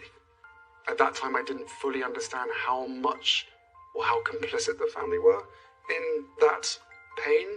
When I work in newsrooms, it's a fact that every anti-Harry and Meghan story comes from Kensington Palace. I was told I could say what I want about Harry and Meghan, but I had to lay off William and Kate. That was the instruction from the editor. Much of the negativity towards the couple is coming from within the royal family. The royal family and staff of the royal family are the ones that are very often leaking these stories to the press. Just like the Kardashians. You know, very senior royal correspondent at the BBC. I was excluded from parties and events. I remember one big party at Buckingham Palace. I wasn't invited as the royal correspondent. Piers Morgan was as the editor. No, David Yellen was. Piers Morgan? I used to say to them, have you heard from anyone in the palace thanking you for the, serious defense of them? I've had some messages communicated to me on behalf of several members of the royal family. Upper level We're very people? grateful that. I mean, they can deny all they Mr. like wanted to be till they're Mr. blue in the Meghan face, Markle. but there's been an awful lot of leaking, particularly from Kensington Palace. I think that most of the general public would assume that the monarchy are at the mercy of the British press, when the reality is there is a far greater level of manipulation that goes on from the royal courts to the media than Joe Public would ever believe. I've been saying for a long time that the media's reporting of the monarchy is stuck in the 1950s, this kind of deferential lack of critique, lack of partiality. I mean, it's bizarre, really. Lack of impartiality. It's entirely partial and reverential. So I think in that, and the idea that, the media is a kind of PR arm of the royal family, that too is true. This has been going on for so long that Prince Charles actually hasn't even met his youngest granddaughter from Harry and Meghan Markle, Lilibet, who is named after his mother, Queen Elizabeth II. Then we have, on February 10th, Buckingham Palace releases a statement thanking the public for their support. Okay, so basically the relationship between the family and the press is we dictate what comes out of your publications. Like, they don't print anything, honestly. I mean, don't they actually control the press? They legally control the press. Right. Yeah. That is it's very clear that they do so. Following the King's cancer diagnosis. This is February 10th. Again, we have not seen physically in the flesh Kate Middleton since And then they Christmas give them Day. they give them and on info. February 10th, we are getting frequent correspondence from the royal family in regards to King Charles's health. I would like to express my most heartfelt thanks for the many messages of support and good wishes that I have received in recent days. All of those who have been affected by cancer will know such kind thoughts are the greatest comfort and encouragement. It is equally heartening to hear how sharing my own diagnosis has helped promote public understanding. Yeah, they and say shine that they'll a give them light certain stories on to the not work report of honestly all on of their those business. organisations Right, which and then if support you cancer don't patients listen, and you're their cut families out. across the UK and wider world. My lifelong admiration for their tireless care and dedication is all the greater as a result of my own personal experience. Now, girl, this is 2 strikes. Prince Charles, or King Charles now, 2 strikes. Dude, this is a second jab. It's giving like this is a second jab towards Kate Middleton, which is making me question even more, where the hell is Kate Middleton? Why haven't we seen her? I truly wonder how long the monarchy is going to last. Like, are we in On its February final 18th, phase? Prince William attends the BAFTA Awards. This became Oh my a God, this controversial photo. situation at the BAFTA Awards for some bizarre This reason. picture. He walked over to a group of ladies who were a part of a show in the United Kingdom and basically said, "You look great up there. It looked like you all had a bunch of fun," or something to that effect. But it was kind of awkward because the women were actually involved in scenes that was like depicting R-word and stuff like that, meaning that that was kind of inappropriate for the future king to say. I haven't yet watched your film. That's okay. I think it looked like you had a lot of fun the whole way through. But I digress. So awkward. On February 23rd, Buckingham Palace releases a video of the king reading get well cards that were sent to him. It has now been 60 days since Kate Middleton was seen in public or photographed. I really do feel like as if, Elizabeth the was the royal family last couldn't get any worse. vestige On the 25th of of February, Thomas Kingston, who is the of husband the monarchy. of Lady Like, Gabriella it's just falling of apart. Windsor, the daughter of Prince They've been Michael in their of flop Kent, era. and the first cousin to Queen Elizabeth, is found dead at age 45. The police have said there are no suspicious circumstances surrounding his sudden death. But like, everybody why are dying, you dropping like flies. What's going on here? Divine on February intervention. 27th, Prince William pulls out of attending the funeral of the late King Constance of Greece, his godfather, due to a personal matter.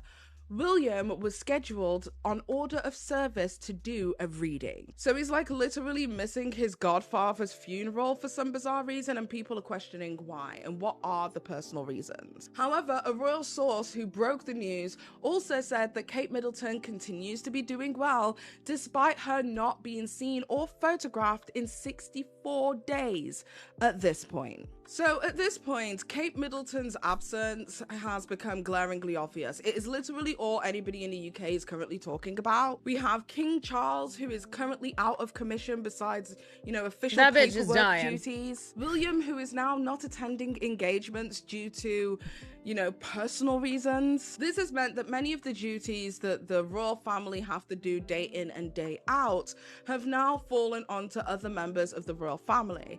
Now, this wouldn't be an issue, but it is an issue because a lot of these members are a lot older. We have Camilla, who is 76, Princess Anne, who is 73, Prince Edward, who is 59, as well as Duchess Sophie, who is also 59. They are dealing Like, who with the are bulk these of people? these duties at this present moment, and ever since Queen Elizabeth II passed away, and Meghan and Harry relinquishing their duties as monarchs, the royal family themselves have lost a lot of their quote-unquote brand power. People are now considering the current Prince and Princess of Wales William as well as Kate Middleton to be work shy, with Princess Anne, King Charles's sister, undertaking the majority of the duties, despite being significantly older than her niece and nephew. She undertook over 457 duties in the year of 2023 alone. That's Charles a lot did of less duty. with 425 in 2023. William himself only did 172, with Kate doing even less with a whopping 128. I want to know what and let's be the clear, duties some are. of these duties are just speaking events, like going places, speaking to people, shaking hands, waving your hands in the air.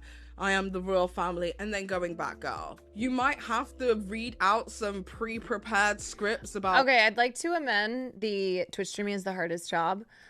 Being a royal is the hardest job in the world. Harder than working an oil rig. The organization it is that you are honoring, but besides that, it isn't like a huge amount of work. Move Leading aside many Twitch people streaming. within the British public to think to themselves, New yet hardest again, job just dropped. What the hell are the monarch for? Okay, so let's get into some of the conspiracies it is that I've seen on social media. Imagine being a royal and Twitch streamer. Yeah, you're a god. So one of the main questions it is that people had on social media is, what kind of abdominal surgery would Kate Middleton had to have had that would leave her out of commission until Easter? Some people were questioning whether it was a hysterectomy, appendicitis, gallbladder removal, amongst a plethora of other different surgeries. But a lot of the people who had actually had those surgeries themselves basically stated that these kind of surgeries would never leave somebody to be away for that amount of time unless there was significant complications, to which we are to assume that there isn't, because the royal family have already stated that she's doing well and she's doing fine and recovering in the Never manner been which we would better. expect. But one of the funniest things it is that I saw is that people had thought to themselves that it is a potential that Kate Middleton may have got herself a BBL. And the reason that people think this is because the recovery period for a BBL does directly correlate with the,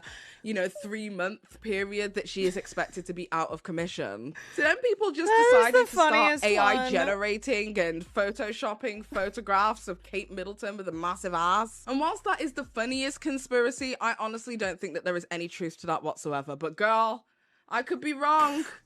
That ass could get fat. One of the more serious conspiracies that I've seen people on social media make is that it could be potentially rehab. It is no secret that there are numerous different photographs of She's got that Princess yacht. Kate Middleton from way back before she was a princess, way back before she even knew Prince William, being involved in party culture and has apparently, sniffed a few lines of snow in her time in university. And girl, I feel like in university, we all did a lot of things that we aren't proud of. I know I did. But I don't think it's fair to assume that Kate Middleton is in any way a cokehead, considering we have never had any kind of indication that that was an issue for her, or that she has been attending her duties being any less than professional. So whilst the 3 Kate months Middleton has just rehab been does sound coked out like it all fits these the years. bill, I don't necessarily think there's any truth to that. The worst one it is that I saw was that people were alleging Cake Middleton. that it may have been the case that,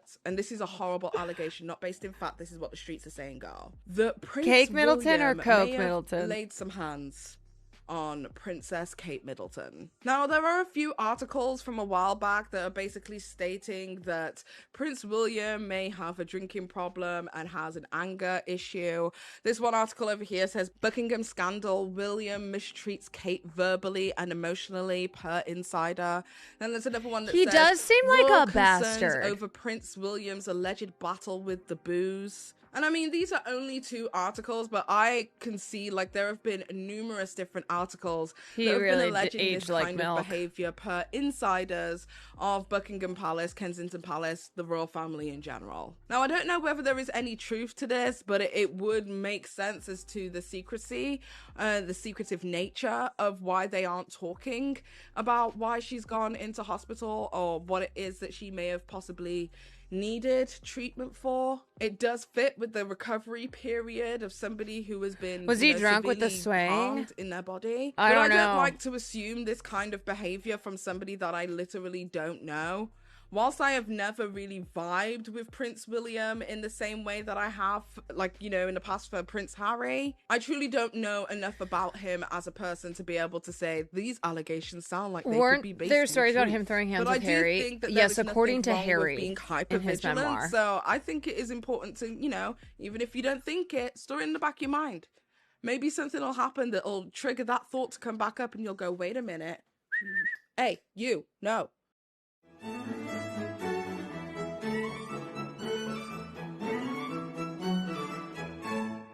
But at this present moment, it has been over 60 odd days since we have seen Kate Middleton at all.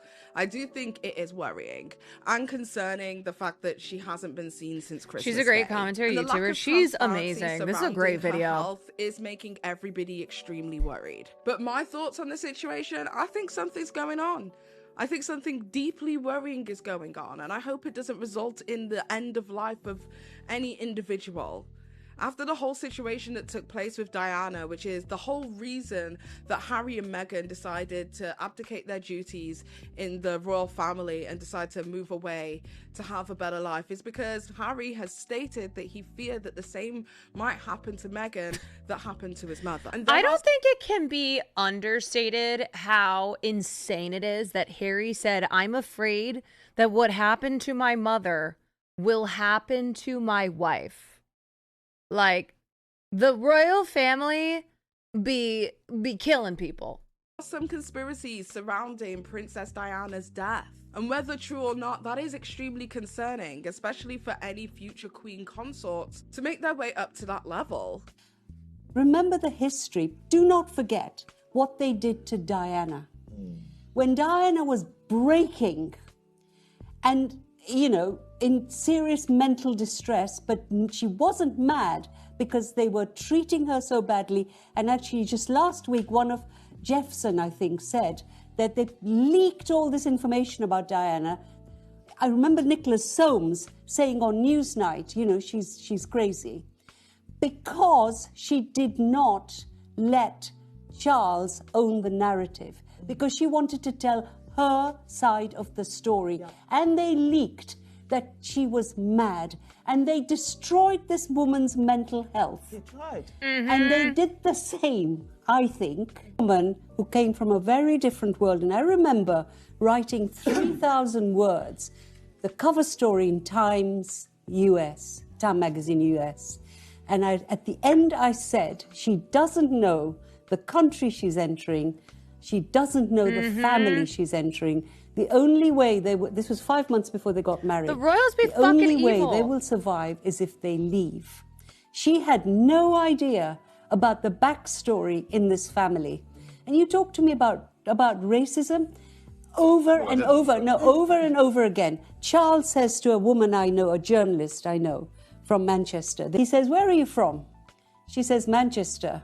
You don't look as if you're from Manchester. The Prince Philip, I met him at the Royal Shakespeare Company because I was a governor. I'm standing with my husband. He passes us by, he comes back and he looks at my husband and he says, you're married to her? No, is she yours? They are full of it. And Meghan had to survive it. I think at present it is very clear that the monarchy is extremely unstable. Their popularity is decreasing. Take it down. The Commonwealth countries don't even want to be a part of the Commonwealth anymore. A lot of people are scrutinizing what these people are doing for us, the general public.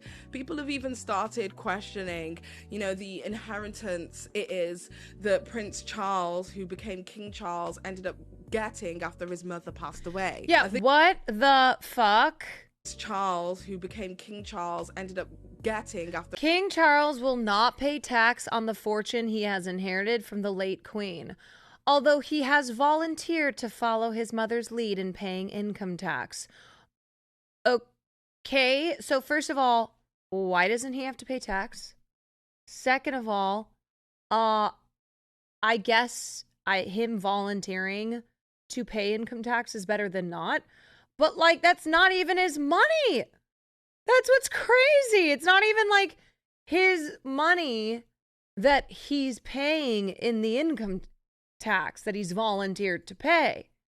his mother passed away. I think a lot of people are sick of affording the royal family this lifestyle. Me when I which pay they taxes believe on is the a taxpayer money. birthright. That it is their birthright to have a dominion over thousands, millions of people, including individuals who aren't even from their country. So hold them hostage and not allow them to have real independence. And then to top that off, the leaders of this monarchy since the death of Queen Elizabeth II are all dropping off like flies, providing even the biggest royalist with a little bit of worry as to the current state of the monarchy. Duties are being done by the elders whilst the youngsters are unable to fulfill any duties. And that's why the King's cancer is worrying to some, because should King Charles eventually pass away, then that means that all of these duties are going to fall on the I think, how old is Charles? Let's see, King Charles' age. King Charles is 75. He looks older than 75. I'm not kidding you. King Charles looks the same age as Will's father, who's 94. I'm going to give King Charles, I'm going to give him 2 years. I think 2 years.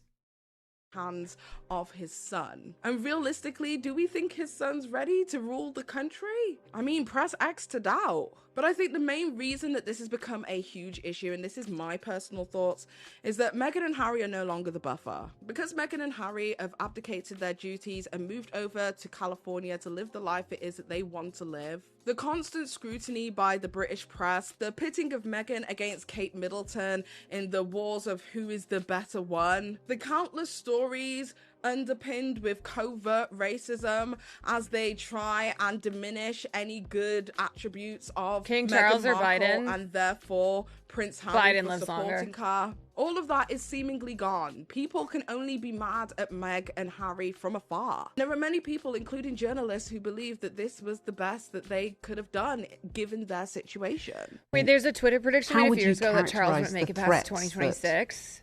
Meghan Interesting. and Harry received? Well, disgusting and very real. I've talked publicly for many years about the threat of extreme right-wing terrorism in this country.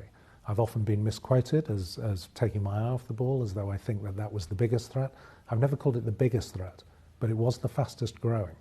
You know, and my wonderful friend and counterpart at MI5 will tell you exactly the same thing, that when I started in CT in 2015... Counterterrorism, it was about 6% of our total workload.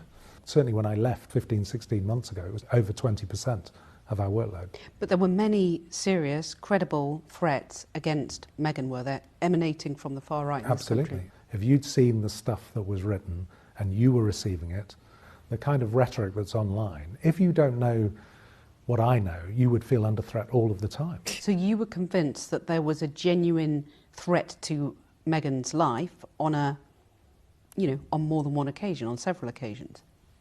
We had teams investigating it. People have been prosecuted for those threats. So with no more eyes and no more attention on the attention-seeking Harry and Meghan, there is now more eyes and more scrutiny when it comes to the current state of the monarchy. But for me personally, I want to abolish the monarchy. I don't think they do anything good for the country. As a first-generation Windrush child of Jamaican English heritage, I've seen how this country have utilized immigrants to no end, only for them to point the opposing finger at all of their country's problems to have been because of immigrants. Yep. It's that same rhetoric that we saw around the time that we were deciding Brexit, that saw the older majority of individuals over the age of 60 make a vote on behalf of the younger generations to take us away from the resources that we had at hand in the European Union. This has tremendously damaged our country economically in a way that we, the I'll British link her people, channel have after. struggled to bounce back from,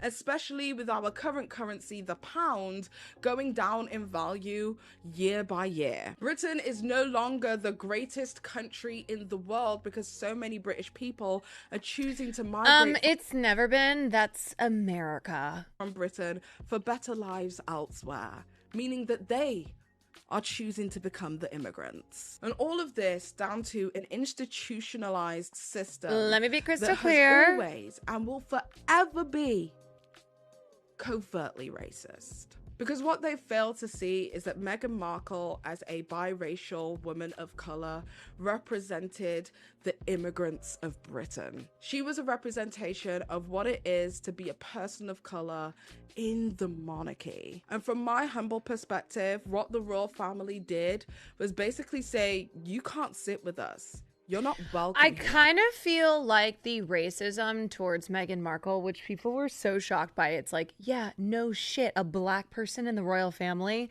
even though she's only half black, she's very light skinned, like, yeah, no shit. But I guess in the same way that people were shocked by the racism towards Barack Obama.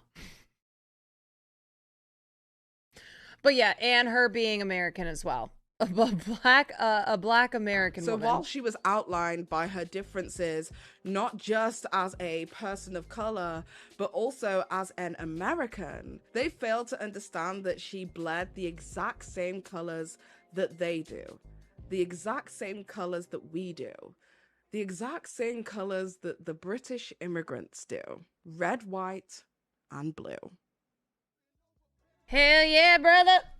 Hopefully you guys have enjoyed today's video. It was just a bit of a short one, going over everything that has been going on with the monarchy. I hope we find out genuinely what has taken channel. place That's Paige with Christie. Kate Middleton. And even if she wants to keep her personal health. I'm curious what kind of content she does. Wait, why the fuck? Why is that my photo? Excuse me?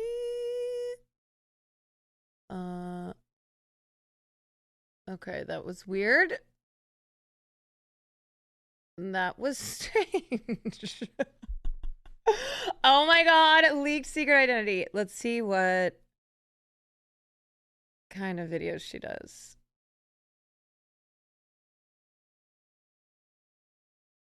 Oh wait. Are these? No, these are suggested. Ethan Klein, if you think I'm all right, so she's all over the stuff. Where the hell is Kate Middleton? Monique might just be a problem. How Nicki Minaj lost everything. Interesting. I wonder if Colleen Ballinger, Rosanna Pansino, Dark Sinister Truth About Nicki. I'm trying to see if she covers any other streamer stuff. Looks like it's... Oh, yeah. How Just Minx lost everything. Okay, so she seems to be like tuned into the streamer world. I make commentary video essays about anything I find interesting. Cool. Great. I've never watched one of her vids before. All right, I gotta run to the potty again. This tweet has me on the conspiracy can't. Wait, what is this?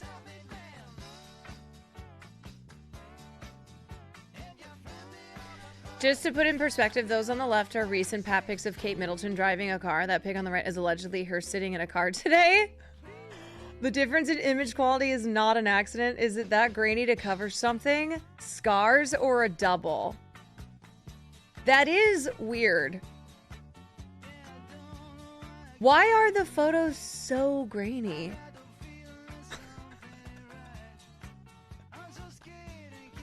Why is this the only evidence? It literally looks like a photo of Bigfoot. Unrelated, but are you gonna go back on Wine About It anytime soon? You were such a great host. I don't know.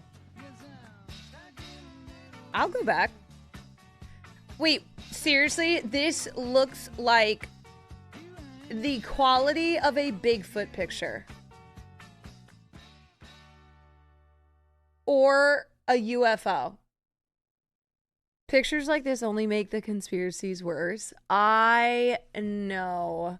How can they think that this is not going to have set people off even more?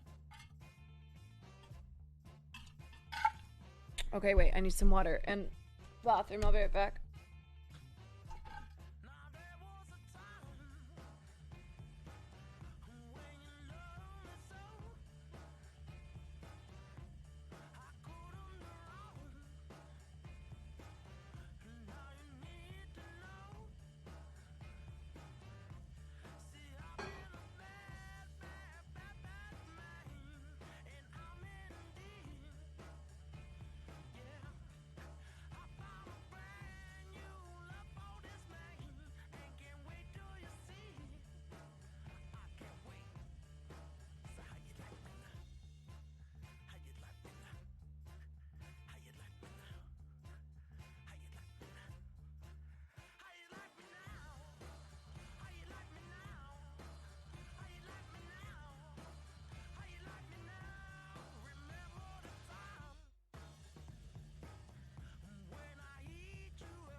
That's Kim Middleton.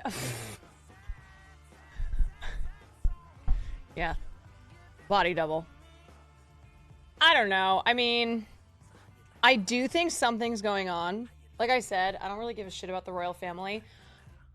I hope it has to do with Kate wanting out. Or Kate having, like, had enough.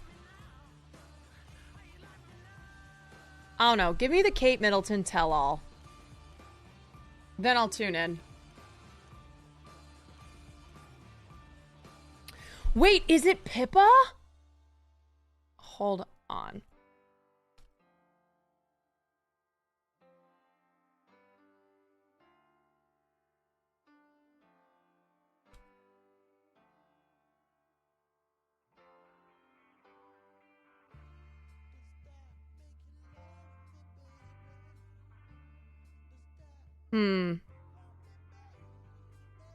Interesting theory. Interesting.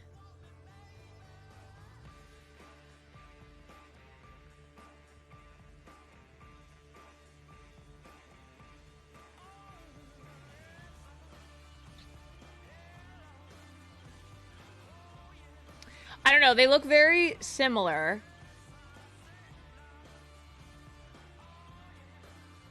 This looks like it looks like it's both of them. Like if you put their two faces together.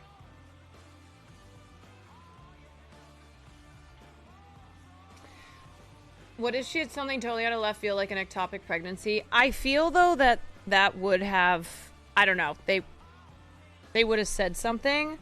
I think it's the fact that nothing has been said and they've been very cagey, and that Kate, after all her pregnancies, was like immediately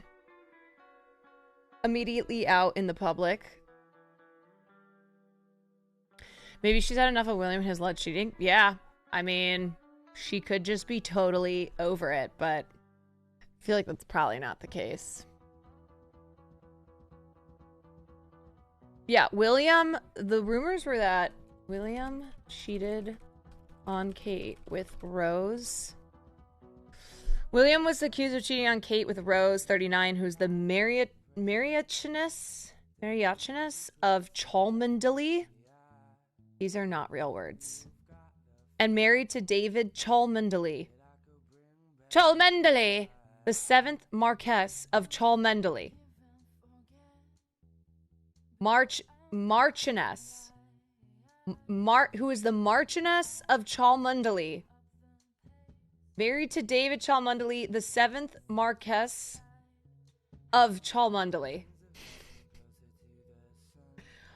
Marquis? Why is it fucking spelled like Marquess? What is a Marchioness? Made up shit. But yeah, there have been these affair rumors for quite some time of William cheating on Kate with this Marchioness.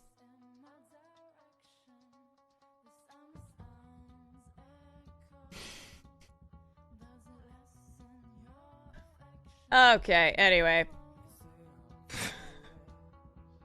Marchioness? I don't fucking care. It's all made up. Marchioness.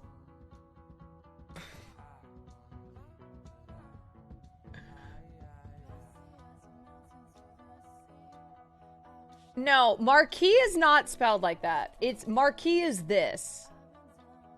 Marquis is Marquis. This is Mark. I don't know.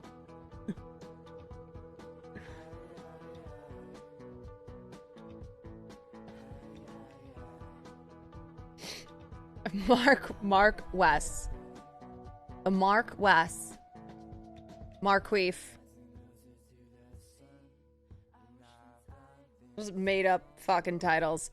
Anywho. Alright. Here's what we're gonna do next. I am going to cover the Sean Diddy Combs lawsuit tomorrow. We're gonna move that to tomorrow. We're gonna stay in Britain.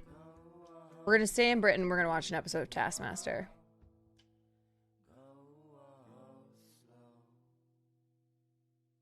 We're just gonna stay British. That was an interesting deep dive. I'm glad you covered it. I think that,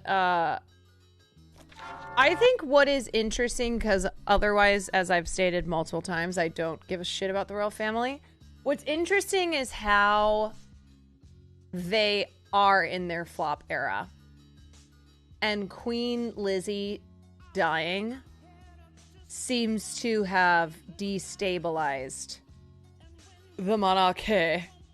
And I think the public perception and public approval of the monarchy diminishing is a sign of things coming to an end. Like, I don't know when. It's not like it's gonna be next week, but I think Charles dies, William takes over, and I just don't see this. I don't see this continuing. And, like, maybe the monarchy will still exist, like the royal family will still exist, but they will just become less and less and less.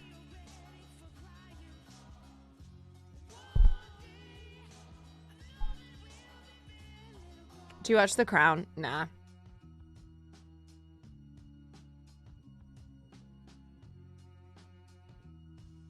No, I do not.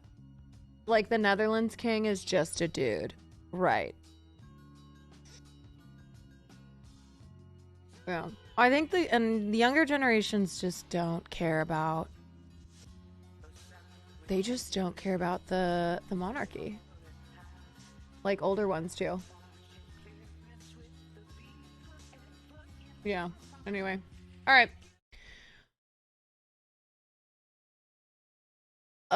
Okay, here we go. Let's watch an episode. Wait, series 4. Hold on. What? Oh, here's...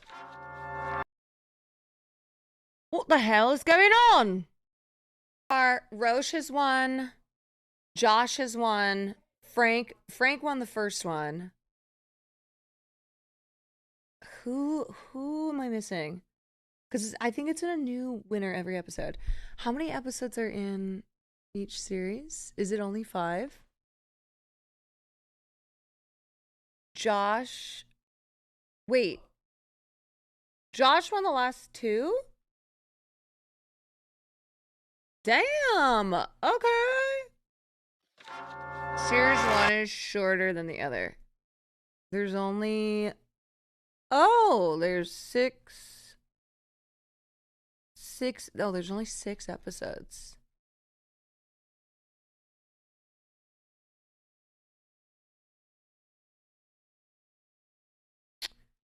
Okay, so Josh has won twice.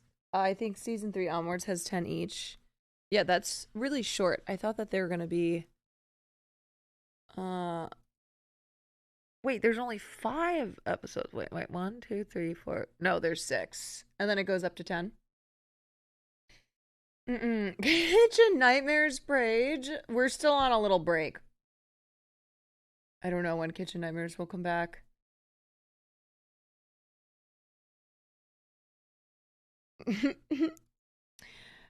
Alright, y'all. I think that's gonna be... I don't know. We gotta get up so early, Farley. My day is starting tomorrow at 6 because we gotta go get your teeth cleaned. Yeah, I'm still pretty beat from my weekend, so thanks for making my point. What point? I saw a Reddit ad with literally all these people. This show's more synthetic than the oil my car guzzles. Huh? Will you publish the VOD? Yes. Yes, I will. Yeah, I think I'm gonna call it there, because I will game tomorrow. Yeah, I just don't have, I don't got a ton of energy, and I got a long day tomorrow. So we will pick it back up tomorrow night. Sorry to disappoint. Good night, sleep tight, don't let the spiders bite. But for real. Alright, I'm gonna send you guys over to...